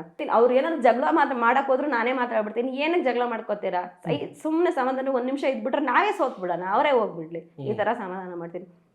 ಮತ್ತು ಆಟೋ ಡ್ರೈವರ್ಗಳು ಜೆಂಟ್ಸು, ನಾನು ಇದುವರೆಗೂ ನೋಡಿರೋ ಆಟೋ ಡ್ರೈವರ್ಗಳೆಲ್ಲ ಒಳ್ಳೆಯವರೇ. ನನ್ನ ಒಂದು ಅಕ್ಕ ತಂಗಿ ಥರ ನೋಡಿ ನನಗೇನು ಗೊತ್ತಾಗಲ್ಲ, ಏನು ಬಿಡಲ್ಲ. ಅಲ್ಲಿ ಏನೋ ನಾನು ನಿಂತ್ಕೊಂಡು ಕೇಳಿದ್ದೀನಿ ಅಂದರೆ, ಹಿಂಗೆ ಹೋಗಮ್ಮ, ಹಿಂಗೆ ಮಾಡಮ್ಮ. ಹುಟ್ಟಿದಾಗಿಂದ ನಾನು ಬೆಂಗಳೂರಲ್ಲಿ ನಮ್ಮ ಮನೆಯಿಂದ ಮೆಜೆಸ್ಟಿಕ್ಕು, ಮಾರ್ಕೆಟು, ಯಲಹಂಕ, ನಮ್ಮೂರು ಇಷ್ಟು ಮೇನ್ ರೋಡ್ ಬಿಟ್ಟ ಮೇಲೆ ಯಾವ ಸಂದಿ, ಯಾವ ಗಲ್ಲಿ, ಯಾವ ರೋಡು ಕೂಡ ನೋಡ್ದಳಲ್ಲ. ಮೆಜೆಸ್ಟಿಕ್ ನಿಮ್ಮೂರ್ ದಾರಿ, ಕೇರ್ ಮಾರ್ಕೆಟ್ ಇಷ್ಟೇ BMTC ಓಡಾಡಿರೋದು ನಾನು. ಈ ಮೇನ್ ರೋಡ್ ಬಿಟ್ಮೇಲೆ ನನಗೆ ಇನ್ಯಾವ ರೋಡು ಗೊತ್ತಿರಲಿಲ್ಲ. ನಾನು ಓದೂ ಇಲ್ಲ, ಮ್ಯಾಪ್ ನೋಡ್ಕೊಂಡಾಗ್ಲಿ. 10th ಮಾಡಿದ್ದೀನಿ ಅಷ್ಟೇ, ಅಷ್ಟು ಇಂಗ್ಲೀಷಲ್ಲಿ ನಾಲೆಜ್ ಇಲ್ಲ ನನಗೆ. ಅಂಥದ್ರಲ್ಲಿ 1 ವಾರ ತಲೆಗೆ ಹಾಕೊಂಡ್ಮೇಲೆ ಇವಾಗ ಯಾವ ಗಲ್ಲಿ ಬೇಕಾದ್ರೂ ಹೋಗ್ತೀನಿ ನಾನು, ಮ್ಯಾಪ್ ನೋಡ್ಕೊಂಡು. ಜಗಳ ಆಗಿದೆ ಟ್ರಾಫಿಕ್ಗಳಲ್ಲಿ? ಯಾರು ಜಗಳ ಆಡಿದ್ದೀರಾ? ಜಗಳ ಇದುವರೆಗೂ ಕಿರಿಕ್ಗಳು. ಜಗಳ ಇದುವರೆಗೂ ಆಗಿಲ್ಲ. ಜಗಳ ಮಾಡೋದ್ ಬೇಡ ಅಂತ ಸಮಾಧಾನ ಮಾಡ್ಕೊಬಿಡ್ತೀನಿ. ಕೋಪ ಜಾಸ್ತಿ ಬಂದ್ರು ಸಮಾಧಾನ ಮಾಡ್ಕೊಂಡು ಸುಮ್ಮನೆ ಆಗಬಿಡ್ತೀನಿ. ಅವ್ರದ್ದೇ ತಪ್ಪಿದ್ರು ನಾನು ಮಾತಾಡಕ್ ಹೋಗಲ್ಲ, ಸೈಲೆಂಟ್ ಆಗ್ಬಿಡ್ತೀನಿ. ಜಗಳ ಮಾಡ್ತಾ ಹೋದ್ರೆ ಅದ್ ಇನ್ನ ಮುಂದುವರ್ಕೊಂಡು ಹೋಗ್ಬಿಡ್ತೀನಿ. ಹೌದು. ನಾನೇ ಸೈಲೆಂಟ್ ಆಗಿ ನಾನೇ ಸಮಾಧಾನ. ಇದ್ರಲ್ಲಿ ಏನಿದ್ರು ಪೇಷನ್ಸ್ ಮುಖ್ಯ. ಹ್ಮ್ ಹ್ಮ್ ಕೋಪ ಇರುತ್ತೆ, ಒಳಗಡೆ ಕುದೀತಾ ಇರುತ್ತೆ ಕೋಪ. ನಾವು ಮಾಡಕ್ ಹೋದ್ರೆ ಅದಿನ್ನೂ ಜೋರಾಗ್ಬಿಡ್ತೈತೆ. ನಮ್ಮಿಂದ ಇನ್ನೊಬ್ರು ಟ್ರಾಫಿಕ್ ಜಾಮ್ ಆಗುತ್ತೆ, ತೊಂದರೆ ಆಗಕ್ಬೇಡ ಅಂತ ನಾನು ಅದು ಮಾಡಕ್ ಹೋಗಲ್ಲ. ನಾನೇ ಕೂಲಾಗಿ ಸುಮ್ಮನೆ ಆಗ್ಬಿಡ್ತೀನಿ. ಎಲ್ಲಿ ಜಾಸ್ತಿ ಓಡಿಸ್ತೀರ ನೀವು ಆಟೋ? ಇಡೀ ಆಲ್ ಬೆಂಗಳೂರು ಆ್ಯಪ್ ಅಲ್ಲಿ ಎಲ್ಲಿ ಬೀಳುತ್ತೋ ಅಲ್ಲಿ ಹೋಗ್ತಾ ಇರ್ತೀನಿ. Ola, Uber, Ola, Rapido Uber. ಎಲ್ಲ. ಈ ಹಳ್ಳ ರಸ್ತೆ ಗುಂಡಿಗಳ್ದಂತೂ ಹೇಳಕ್ಕೆ ಹೋಗ್ಬೇಡ. ನಮ್ಮ ಬೆಂಗಳೂರಲ್ಲಿ ರೋಡ್ಗಳು ಎಷ್ಟು ವರ್ಸ್ಟ್ ಆಗವೆ ಅಂದ್ರೆ, ಈ ವರ್ತೂರು ಅಂತ ಹೇಳ್ತಾರೆ, ವರ್ತೂರು ಎಲೆಕ್ಟ್ರಾನಿಕ್ ಸಿಟಿ ಅಂತ. ಅಲ್ಲಿ ಗಲ್ಲಿಗಳು ಸ್ಲಮ್ಗಿಂತ ವರ್ಸ್ಟ್ ಆಗಿದ್ದಾವೆ ರೋಡ್ಗಳು. ಏನ್ ಸರ್ಕಾರನು ಏನ್ ಕತೆನು. ಬಟ್ ಆಕ್ಚುಲಿ ಈ ನಮ್ಮ ಏರಿಯಾಗಳು ಒಂದಿಷ್ಟು ನೀವು ಜಯನಗರ ನೋಡಿ, ವಿಜಯನಗರ ನೋಡಿ, ಸ್ವಲ್ಪ ರೋಡ್ಗಳು ಚೆನ್ನಾಗಿದೆ. ನನ್ಗೆ ಇಷ್ಟ ಆಗಿರೋ ಏರಿಯಾಗಳು ವಿಜಯನಗರ, ಜಯನಗರ ಚೆನ್ನಾಗಿದ್ದಾವೆ ಏರಿಯಾಗಳು. ಬಟ್ ಬಾಡಿಗೆಗಳು ಸ್ವಲ್ಪ ಆ ಕಡೆ ಜಾಸ್ತಿ ಅಲ್ವಾ ಆಟೋಗಳಿಗೆ? ಆ ಕಡೆ ಯಾಕಂದ್ರೆ ಐಟಿ ಬಿಟಿ ಎಲ್ಲ ಜಾಸ್ತಿ ಆಗಲ್ಲ ಅಲ್ವಾ, ಹಂಗಾಗಿ ಬಾಡಿಗೆ ಜಾಸ್ತಿ ಟ್ರಾಫಿಕ್ ಜಾಸ್ತಿ, ಬಾಡಿಗೆ ಜಾಸ್ತಿ, ಟ್ರಾಫಿಕ್ ಜಾಸ್ತಿ. ಅಷ್ಟೇ. ಯಾವ್ದು ಹೇಳ್ತಾರೆ ಅದು? ವೈಟ್ ಫೀಲ್ಡ್ ವೈಟ್ ಫೀಲ್ಡ್ ಅಲ್ಲ, ಬೆಳ್ಳಂದೂರು. ಬೆಳ್ಳಂದೂರಲ್ಲಿ ನನ್ನ ಜಾಮ್ ಆಯ್ತು ಅಂದ್ರೆ ಒಂದಿನ ಅಲ್ಲೇ ಸತ್ವಿ ಅಂತ ಬೆಳಿಗ್ಗೆ ಸಂಜೆ ಲಾಕ್ ಆಗಿಬಿಡ್ತೀರಲ್ಲ ಸತ್ವಿ ಟ್ರಾಫಿಕ್ ಅಂತ ಅರ್ಥ. ಈಗ ಕೆಲವೊಂದಿಷ್ಟು ಜನ ಕುಡ್ಕೊಂಡು ಗಾಡಿ ಹತ್ತಾರೆ ಅಥವಾ ನಶೆ ಮಾಡಿರ್ತಾರೆ, ನೋಡಕ್ ಸಬ್ಬಿರ್ ತರ ಕಾಣ್ತಾರೆ, ಬಟ್ ಹತ್ಕೊಂಡ್ಮೇಲೆ ಬೇರೆ ತರ ಬಿಹೇವ್ ಮಾಡ್ತಾರೆ. ಈ ತರ ನಿಮ್ಗೆ ಅನುಭವಗಳಾಗಿದ್ಯಾ ಗಾಡಿಗಳಲ್ಲಿ ಓಡಿಸ್ಬೇಕಾದ್ರೆ? ಅಂದ್ರೆ ನಾನು ಅಂತ ಸಿಟಿಲಿ ಏನ್ ಬೆಳ್ದಿರೋಳಲ್ಲ, ನಾನು ಸ್ಲಮ್ಮಲ್ಲಿ ಹುಟ್ಟಿ ಬೆಳ್ದಿರೋಳು, ಕುಡ್ಕೋರ್ ಮಧ್ಯೆನೆ ಬೆಳ್ದಿರೋಳು ನಾನು. ಗಂಡಸ್ರ ಮುಖಭಾವನೆಯಲ್ಲಿ, ಕಣ್ಣಲ್ಲಿ ನನ್ ಗೊತ್ತಾಗ್ಬಿಡುತ್ತೆ ಇವ್ರು ಕುಡ್ದಿದ್ದಾರೆ ಕುಡ್ದಿಲ್ಲ ಅಂತ. ಆ ತರ ನಾನು 5 ಗಂಟೆ ಮೇಲೆ ಯಾರೇ ಜೆಂಟ್ಸ್ ಕೈ ಅಡ್ಡ ಹಾಕಿದ್ರು ನಾನು ನಿಲ್ಸಲ್ಲ. ಅಕ್ಕ 50 ರೂಪಾಯಿ ಕೊಡ್ತೀನಿ ಅಕ್ಕ, ಇಲ್ಲಿಂದ ಅಲ್ಲಿಗೆ ಬಿಡಕ್ಕ ಅಂತಾರೆ. ನೀನು 50 ಅಲ್ಲಣ್ಣ 100 ರೂಪಾಯಿ ಕೊಟ್ರು, ಇಲ್ಲಣ್ಣ ನಾನು ಮನೆಗೆ ಹೋಗ್ತಾ ಇದ್ದೀನಿ ಅಂತ ಹೇಳ್ಬಿಟ್ಟು ಬಂದ್ಬಿಡ್ತೀನಿ ನಾನು. ಇದುವರೆಗೂ ಆ ಥರ ಅನುಭವ ಏನಾಗಿಲ್ಲ ನನಗೆ. ಯಾರೇ ಹತ್ತಿದ್ರು ಒಳ್ಳೆ ತರವಾಗಿ ಬಿಹೇವ್ ಮಾಡ್ತಾರೆ ಜೆಂಟ್ಸು ಅಷ್ಟೇ. ಅಂದ್ರೆ ಸಿಟಿ ಕಡೆ ಜಾಸ್ತಿ ಇರ್ತೀನಲ್ವ ನಾನು, ಎಜುಕೇಟೆಡ್ ಪರ್ಸನ್ಗಳೇ ಹತ್ತುತ್ತಾರೆ, ಒಳ್ಳೆ ಥರನೇ ಬಿಹೇವ್ ಮಾಡ್ತಾರೆ. ಲೇಡೀಸ್ ಆಗ್ಬೋದು, ಜೆಂಟ್ಸ್ ಆಗ್ಬೋದು. ಇವಾಗ ನಾವು ಜೆಂಟ್ಸು ಕೆಟ್ಟದಾಗ ಬಿಹೇವ್ ಮಾಡ್ತೀವಿ ಅಂತೀರ ಸರ್, ಸಿಟಿ ಕಡೆ ನೋಡ್ಬೇಕು, ನಮ್ಮ ಹೆಣ್ಮಕ್ಳು ಇಷ್ಟಿಷ್ಟು ಉದ್ದ ಸಿಗರೇಟ್ ಇಟ್ಕೊಂಡು ಸ್ಮೋಕ್ ಮಾಡ್ತಿರ್ತಾರೆ. ನೀವು ಓಡಿಸ್ಬೇಕಾದ್ರೆ ಕುತ್ಕೊಂಡಿರ್ತಾರಲ್ಲ ಕಸ್ಟಮರ್ಗಳು, ಅಂದ್ರೆ ಜೆಂಟ್ಸ್ ಕುತ್ಕೊಂಡಿರೋ ನನ್ನ ಪರ್ಮಿಷನ್ ಕೇಳ್ತಾರೆ, ಮೇಡಮ್ ಸ್ಮೋಕ್ ಮಾಡ್ಬಾರ್ದ ಅಂತ. ಸರ್ ದಯವಿಟ್ಟು ಬೇಡ ಸರ್, ನನಗೆ ಲಂಗ್ಸ್ ಇನ್ಫೆಕ್ಷನ್ ಇದೆ, ದಯವಿಟ್ಟು ಸ್ಮೋಕ್ ಮಾಡಬೇಡಿ. ಓಕೆ ಮೇಡಮ್, ಸಾರಿ ಮೇಡಮ್ ಕೇಳಿದ್ದಕ್ಕೆ. ಕೇಳಿದ್ದಾರೆ ಎಷ್ಟೋ ಜನ, ನಾನು ಪರ್ಮಿಷನ್ ಕೇಳ್ಬಿಟ್ಟು ಸ್ಮೋಕ್ ಮಾಡ್ಬೋದು ಅಂತ ಕೇಳಿದ್ದಾರೆ. ಸರ್ ಬೇಡ ಸರ್, ನನಗೆ ಲಂಗ್ಸ್ ಇನ್ಸ್ಪೆಕ್ಷನ್ ಇದೆ, ನೀವು ಸ್ಮೋಕ್ ಮಾಡಬೇಡಿ, ನನಗೆ ಆಗಲ್ಲ ಅಂತ ಹೇಳ್ತೀನಿ. ಡ್ರಿಂಕ್ಸ್ ಮಾಡಿರೋರು ಯಾರು ಹತ್ತಿಲ್ಲ ಇದುವರೆಗೂ, ಆ ಥರ ಎಕ್ಸ್ಪೀರಿಯನ್ಸ್ ಏನು ಆಗಿಲ್ಲ ನನಗೆ. ಸಂಜೆ ಮೇಲೆ ಮಾತ್ರ ನನಗೆ ಗೊತ್ತಾಗುತ್ತೆ ಯಾರು ಡ್ರಿಂಕ್ಸ್ ಮಾಡಿದ್ದಾರೆ ಅಂತ. ನನ್ನ ನಾಟಕ ನಾನು ಹತ್ತಿಸ್ಕೊಳ್ಳಲ್ಲ. ಈ ಹೆಣ್ಮಕ್ಳು ಹತ್ಕೊಂಡು ಅನ್ಸ್ಕೊಬಿಡ್ತಾರಕ್ಕ ಸಿಗರೇಟ್, ಹಂಗೆ ಅನ್ಸ್ಬಿಡ್ತಾರೆ. ನನ್ ಗಾಡಿಲಿ ಹತ್ತಿಲ್ಲ, ರೋಡಲ್ಲಿ ಹೋಗ್ಬೇಕಾದ್ರೆ ನೋಡ್ತೀನಿ. ನಮ್ಮ ಈಗಿನ ಪ್ರಪಂಚ ಎಷ್ಟು ಕೆಟ್ಟಿದೆ ಅಂತಂದ್ರೆ, ಗಂಡ್ಮಕ್ಳನ್ನೇ ದೂಷಣೆ ಮಾಡ್ತಿದ್ವಿ ನಾವು. ಇವ್ರು ಕುಡ್ಕರು, ಇವ್ರು ಸ್ಮೋಕ್ ಮಾಡ್ತಾರೆ, ಇವರು ಬಾಯಿಗೆ ಏನಾಗ್ತಾರೆ ಅದೆಲ್ಲ ಹಾಕ್ತಾರೆ ಅಂತ. ಅದಕ್ಕಿಂತ ಎಚ್ಚಿತವಾಗಿದ್ದಾರೆ ನಮ್ಮ ಹೆಣ್ಮಕ್ಳು. ಹೇಳ್ಕೊಳಕ್ಕೆ ಒಂಥರ ಆಗುತ್ತೆ, ಹಂಗ ಸ್ಮೋಕ್ ಮಾಡ್ತಾರೆ ಸಿಟಿ ಕಡೆ ಹೆಣ್ಮಕ್ಳು. ಅದ್ರದ್ದೇ ಒಂದು ಶಾಪು, ಸ್ಮೋಕಿಂಗ್ದೇ ಒಂದು ಶಾಪು. ಇದು ಏನಾಯ್ತು ನಮ್ಮ ಕಾಲಕ್ಕೆ ಅನ್ನೋದೇ ನನಗೊಂದು ಆಶ್ಚರ್ಯ ಆಗ್ಬಿಡ್ತೈತಿ. ಅದು ಇಷ್ಟಿಷ್ಟುದ್ದ ಸಿಗರೇಟ್ ಇಟ್ಕೊಂಡು ಕಾಫಿ ಜೊತೆ ಸೇದಿ ಬಿಡ್ತಾರೆ ಹೊಗೆನ.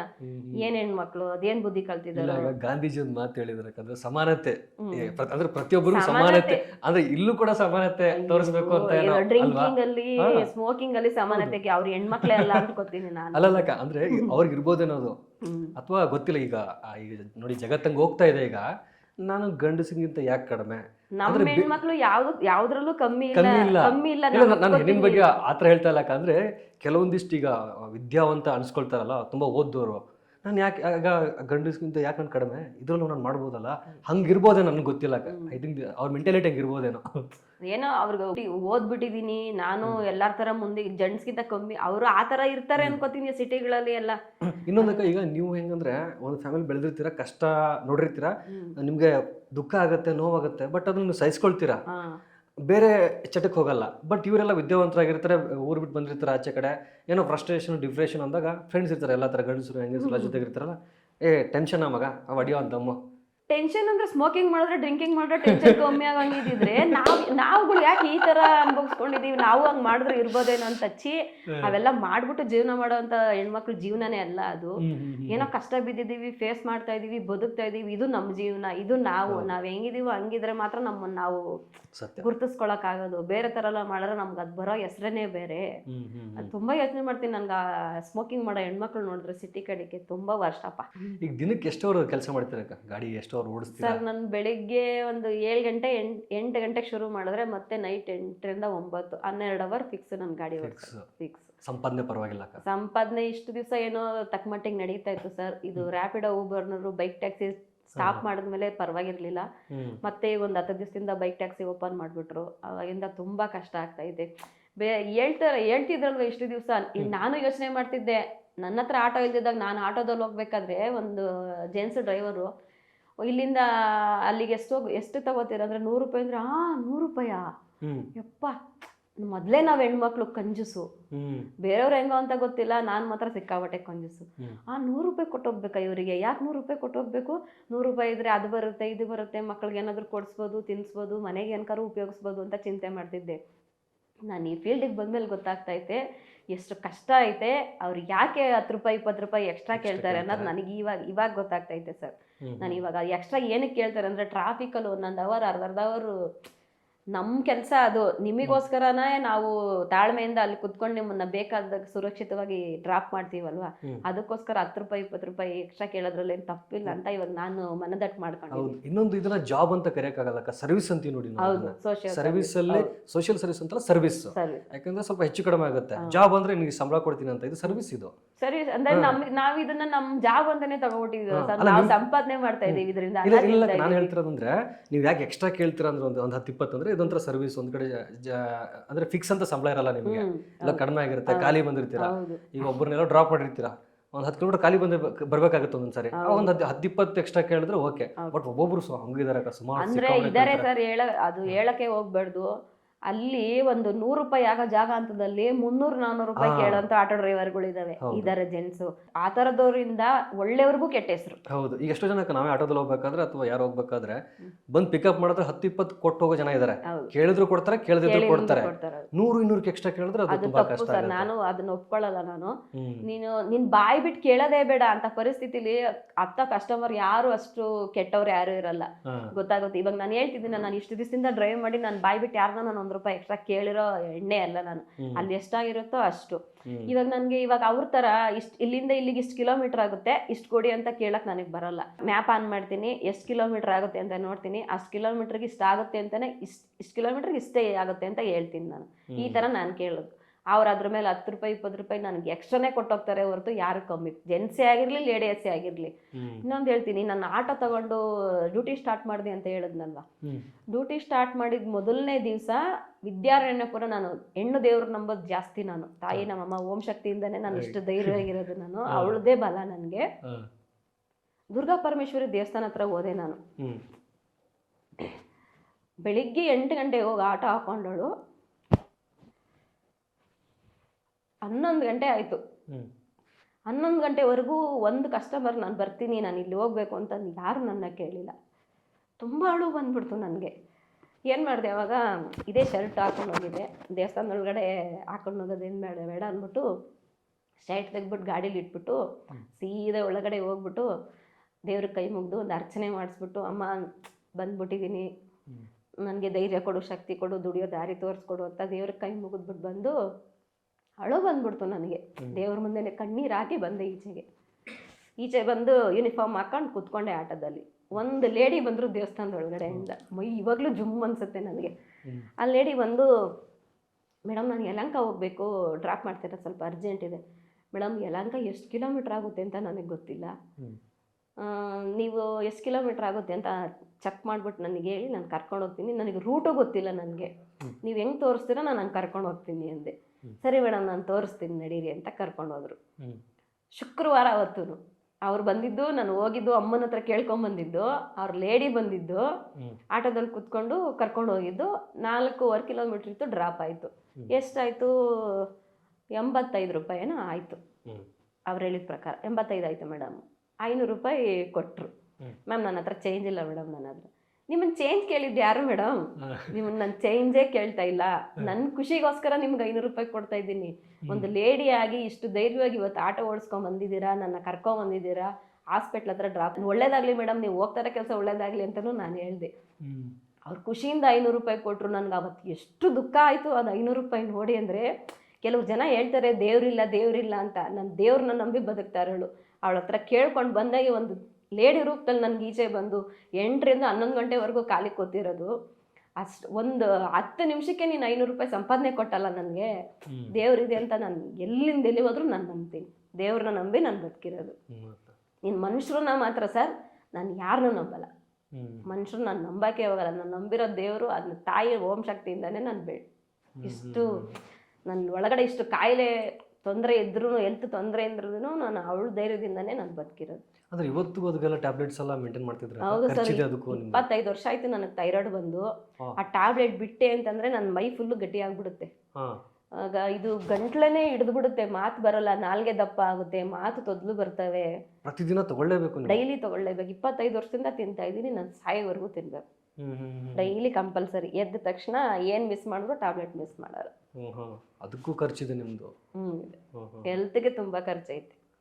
ಈಗ ಗಾಡಿ ಓಡಿಸ್ತಿರ್ತಿರಕ್ಕ, ಈಗ ಗಂಡಸರಾದ್ರೆ ಯಾವ್ದೋ ಟಾಯ್ಲೆಟ್ ಅರ್ಜೆಂಟ್ ಬಂತು ನಮ್ಗೆ, ವಾಶ್ರೂಮ್ಗೆ ಶೌಚಕ್ಕೆ ಅರ್ಜೆಂಟ್ ಆದರೆ ನಾವು ಎಲ್ಲ ಒಂದು ಕಡೆ ಹೋಗ್ಬಿಡ್ತೀವಿ, ಶೌಚಾಲಯ ಸಿಕ್ಕಿಲ್ಲ ಅಂದರೆ. ನಿಮಗೆಲ್ಲ ಯಾವ ರೀತಿ ಸಮಸ್ಯೆ ಆಗುತ್ತೆ? ಅಯ್ಯೋ ಸರ್, ನಮಗೆ ಅಂದರೆ ಇವಾಗ ಈ ಫೀಲ್ಡಲ್ಲಿ ಹೆಣ್ಮಕ್ಳು ಆಲ್ರೆಡಿ ಮಾಡ್ತಾ ಇದ್ದಾರೆ ಸುಮಾರು ವರ್ಷದಿಂದ. ಅವ್ರಿಗೆ ಇಂತಿಂಥ ಪ್ಲೇಸಲ್ಲೇ ಟಾಯ್ಲೆಟ್ ಇದೆ ಅಂತ ಅವ್ರು ಸ್ವಲ್ಪ ಮಂದಟ್ ಮಾಡ್ಕೊಂಡಿರ್ತಾರೆ. ನಾನು ಈ ಫೀಲ್ಡಿಗೆ ಬಂದಿರೋದು ಹೊಸದು ಆಗಿರೋದ್ರಿಂದ ನನಗೆ ಎಲ್ಲಿ ಟಾಯ್ಲೆಟ್ ಇದೆ, ಎಲ್ಲಿ ಸ್ಟಾಪ್ ಮಾಡಬೇಕು, ಗಾಡಿ ಅಲ್ಲಿ ಸ್ಟಾಪ್ ಮಾಡೋಕ್ಕೂ ಭಯ ನನಗೆ. ಪೊಲೀಸ್ ಬಂದು ಎತ್ತರಮ್ಮ ಅದು ಅಮ್ಮನ ಗಾಡಿ ಅಂತ ನೋಡಿರಲ್ಲ ಅವರು, ಅಪ್ಪನ ಗಾಡಿ ಅಂತ ಎತ್ತಲೇ ಗಾಡಿ ಅಂತ ಬರ್ತಾರೆ ಹಿಂದೆಯಿಂದ. ಆ ವಾಶ್ರೂಮ್ದಂತೂ ಸಿಕ್ಕಾಬಿಟ್ಟೆ ಸಮಸ್ಯೆ ನನ್ಗಂತೂ. ನೀರ್ ಕುಡಿಯೋದೇ ಸ್ಟಾಪ್ ಮಾಡ್ಬಿಟ್ಟಿದೀನಿ. ಆಕ್ಚುಲಿ ನೀರ್ ಕುಡಿಬೇಕು, ನೀರ್ ಕುಡಿಯೋದೇ ಸ್ಟಾಪ್ ಮಾಡ್ಬಿಟ್ಟಿದೀನಿ. ಇನ್ನ ಅದರಿಂದ ಏನ್ ತೊಂದರೆ ತಂದ್ಕೊತಿದೋ ಅಂತ ಭಯ ಆಗ್ತಾ ಇದೆ. ಮತ್ತೆ ಗಾಡಿ ಓಡಿಸೋರು ಹೀಟ್ ಜಾಸ್ತಿ, ಅದೇ ಅದೊಂದು ತುಂಬಾ ಸಮಸ್ಯೆ ಆಗ್ತಾ ಇದೆ. ಹೆಣ್ಮಕ್ಳು ಅಂತಂದ್ರೆ ಪೀರಿಯಡ್ಸ್ ಏನು ಅನ್ಕೋಬೇಡಿ, ಪೀರಿಯಡ್ಸ್ದೇ ಒಂದು ದೊಡ್ಡ ಪ್ರಾಬ್ಲಮ್ಮು. ಈ ಆಟೋ ಓಡಿಸೋ ಸಿಚುವೇಶನಲ್ಲಿ ನಾನು ಬಿದ್ದಿರೋ ಕಷ್ಟ ಹೇಳ್ಕೊಳಕ್ಕೆ ಹೋಗ್ಬಾರ್ದು. 1 ಮಂತ್ ಫಸ್ಟ್ ಮಂತ್ ಗಾಡಿ ಓಡಿಸ್ದೆ. ಆ ಟೈಮಲ್ಲಿ ಗಾಡಿ ಓಡಿಸಿರೋದ್ರಿಂದ 2 ದಿನ 3 ದಿನ ಕಂಟಿನ್ಯೂಸ್ ಆಗಿ ಗಾಡಿ ಓಡಿಸಿರೋದ್ರಿಂದ ಫುಲ್ ಇನ್ಸ್ಪೆಕ್ಷನ್ ಆಗಿ 1 ತಿಂಗಳು ಮೇಲೆ ಎದ್ದಿಲ್ಲ ನಾನು. ಅಲ್ಲ, ಇದ್ರೆ ಕೇಳಕ್ ಬಂದಕ್ಕ, ಯಾಕಂದ್ರೆ ಈಗ ಇದೊಂಥರ ಬೆಂಗಳೂರು ದೊಡ್ಡ ಊರಿದು, ಅಂದ್ರೆ ದುಬಾರಿ ದುನಿಯಾ ಇದು. ನಾವು ಸಂಪಾದನೆ ಮಾಡಲೇಬೇಕು ಎನಿ ಕಂಡೀಷನ್. ಆರೋಗ್ಯ ಚೆನ್ನಾಗಿದ್ರು ಅಷ್ಟೇ, ಆರೋಗ್ಯ ಚೆನ್ನಾಗಿಲ್ಲ ಅಂದ್ರೆ ಅಷ್ಟೇ, ದುಡಿಲೇಬೇಕು ಎನಿ ಕಂಡೀಷನ್. ಗಂಡಸರಿಗೂ ಆರೋಗ್ಯ ತಪ್ಪತ್ತೆ, ಬಟ್ ಹೆಣ್ಮಕ್ಳಿಗೆ ಮಂತ್ಲಿ, ಅದನ್ನ ಹೇಳ್ದಂಗೆ ಮಂತ್ಲಿ ಪೀರಿಯಡ್ ಸೈಕಲ್ ಅಂತ ಇರುತ್ತೆ. ಆ ಟೈಮಲ್ಲಿ ನೀವು ಗಾಡಿ ಓಡಿಸಿದ್ದೀರಾ? ಫಸ್ಟ್ ಮಂತ್ ಓಡಿಸ್ದೆ ಸರ್ ನಾನು. ಫಸ್ಟ್ ಮಂತಲ್ಲಿ ಇನ್ಸಿಡೆಂಟ್ ಆಯಿತು. 1 ತಿಂಗಳು ಮೇಲೆ ಎದ್ದಿಲ್ಲ ನಾನು. ಅದು ಇನ್ಸ್ಪೆಕ್ಷನ್ ಇಂದ ಫುಲ್ ಸರ್ಜರಿ ಥರನೇ ಆಗೋಯ್ತದು. 1 ತಿಂಗಳು ಬೆಡ್ ಅಷ್ಟಲ್ಲಿದ್ದು 2ನೇ ತಿಂಗಳಿಂದ ಫಿಕ್ಸ್ ಆದೆ. ಆ ಟೈಮಲ್ಲಿ ನಾನು ಗಾಡಿ ಓಡಿಸೋದು ಬೇಡ. ಅಂದ್ರೆ ನೀವು ಆ ಟೈಮಲ್ಲಿ ಗಾಡಿ ಓಡಿಸಿದ್ರೆ ನಿಮಗೆ ಸಮಸ್ಯೆ ಆಗಿದ್ದು. ಅದು ಸಮಸ್ಯೆ ಆದ್ಮೇಲೆ ಫಿಕ್ಸ್ ಆದೆ ನಾನು. ಆ ಟೈಮಲ್ಲಿ 2 ದಿವಸ 3 ದಿವಸ ಗಾಡಿ ಓಡಿಸಿಲ್ಲ ಅಂದ್ರೂ ಪರವಾಗಿಲ್ಲ, ಭಾನುವಾರ ರೆಸ್ಟ್ ತಗೊಳ್ಳೋದನ್ನ ಆ ಟೈಮಲ್ಲಿ ರೆಸ್ಟ್ ತಗೊಳ್ಳೋಣ ಅಂತ. ಇವಾಗ ಆ ಟೈಮಲ್ಲಿ ನಾನು ಗಾಡಿ ಓಡಿಸಲ್ಲ. ವಾಶ್ರೂಮ್ಗಳು ಸಿಕ್ಕಾಬಿಟ್ಟೆ ಸಮಸ್ಯೆ. ಆ ಹೆಣ್ಮಕ್ಳಿಗೆ ಯೂರಿನ್ ಇನ್ಫೆಕ್ಷನ್ ಆಗೋದು ಜಾಸ್ತಿ ಪಬ್ಲಿಕ್ ಟಾಯ್ಲೆಟಲ್ಲಿ. ಅದು ಹೋಗೋದು ಭಯ, ಕ್ಲೀನ್ ಇರಲ್ಲ, ನೀಟ್ನೆಸ್ ಇರಲ್ಲ. ಊಟದಂತೂ ಸಮಸ್ಯೆ ಆಗುತ್ತೆ ಅಂದ್ರೆ ಆ ಊಟ ಎಲ್ಲಿ ಬೇಕಾದ್ರೂ ಸಿಗ್ತಾ ಇರುತ್ತೆ. ಗಾಡಿ ಪಾರ್ಕ್ ಮಾಡಕ್ಕೆ ಕೇಳ್ತಾರೆ, ಆಟೋದವ್ರು ಎಲ್ಲಿ ಬೇಕಾದ್ರೂ ನಿಲ್ಸ್ಬಿಟ್ಟು ಊಟ ಮಾಡ್ತಾರಲ್ಲ, ನೀನೇನು ಹಿಂಗಂತೀಯ ಅಂತ. ಅಲ್ಲಿ ಯಾಕೋಕ್ ಜಾಗ ಇರಲ್ಲ, ಹಿಂದೆಯಿಂದ ಯಾವನೋ ಬಂದು ಹಾರ ನೋಡಿತಾ ಇರ್ತಾನೆ, ತೆಗಿಯಮ್ಮ ಗಾಡಿ ಅಂತಾನೆ. ಪೊಲೀಸ್ನವ್ರು ಬಂತು ಅಂದ್ರೆ ಫೋಟೋ ಹೊಡ್ತಾಗೋ ಅವಲೇ ನಿನ್ ಮೊಬೈಲ್ಗೆ 500 ರೂಪಾಯಿ 1,500 ತಕ ಹಾಕ್ತಾರೆ. ಈ ತರ ಎಲ್ಲ ಸಮಸ್ಯೆ. ಊಟ, ಪೀರಿಯಡ್ಸು, ವಾಶ್ರೂಮು, ಈ 3 ಫುಲ್ ಸಮಸ್ಯೆ. ಗಂಡ್ ಮಕ್ಳು ಹೆಂಗೋ ಫೇಸ್ ಮಾಡ್ಬಿಡ್ತಾರೆ, ಎಲ್ಲ ಸ್ವಲ್ಪ ಜಾಗ ಸಿಕ್ತು ಅಂದ್ರೆ ಅವ್ರದ್ದು ಟಾಯ್ಲೆಟ್ ಮುಗೀತು. ನಮ್ಮ ಹೆಣ್ಮಕ್ಳದ್ದು ಹಂಗಾಗಲ್ಲ, ತುಂಬಾ ಕಷ್ಟ ಐತೆ ಸರ್. ಅಂಥದ್ರಲ್ಲೂ ಫೇಸ್ ಮಾಡ್ಕೊಂಡು ಜೀವನ ಮಾಡ್ಬೇಕು ಅಂತ ಫೀಲ್ಡಿಗೆ ಬಂದ್ಬಿಟ್ಟಿದೀವಿ. ಏನಾದ್ರೂ ಮಾಡ್ಲೇಬೇಕು ಅಷ್ಟೇ. ಅದೇ ಇನ್ನು ಸ್ವಲ್ಪ ಹೋಗ್ತಾ ನಿಮ್ಗೆ ಇನ್ನೂ ಐಡಿಯಾ ಬಂದ ಏರಿಯಾಗಳ ಬಗ್ಗೆ ಅವಾಗ ಸ್ವಲ್ಪ ಇದಾಗುತ್ತೆ. ಆದ್ರೂ ಕಷ್ಟನೇ. ಗಂಡಸಾದ್ರು ಎಲ್ಲ ಹೋಗ್ಬಿಡ್ತೀವಿ, ಬಟ್ ಹೆಣ್ಮಕ್ಳಿಗೆ ಕಷ್ಟ. ಸರ್ಕಾರಿ ಸೌಲಭ್ಯಗಳು ಏನಾದ್ರು ಇದೆ ಅಕ್ಕ ನಿಮ್ಗೆ? ಅಂದ್ರೆ ಗಾಡಿ ತಗೊಳಕ್ಕೆ ಅಂತ ತುಂಬಾ ಇದೆ, ಅದ್ರ ಬಗ್ಗೆ ಮಾಹಿತಿ ಇತ್ತಾ?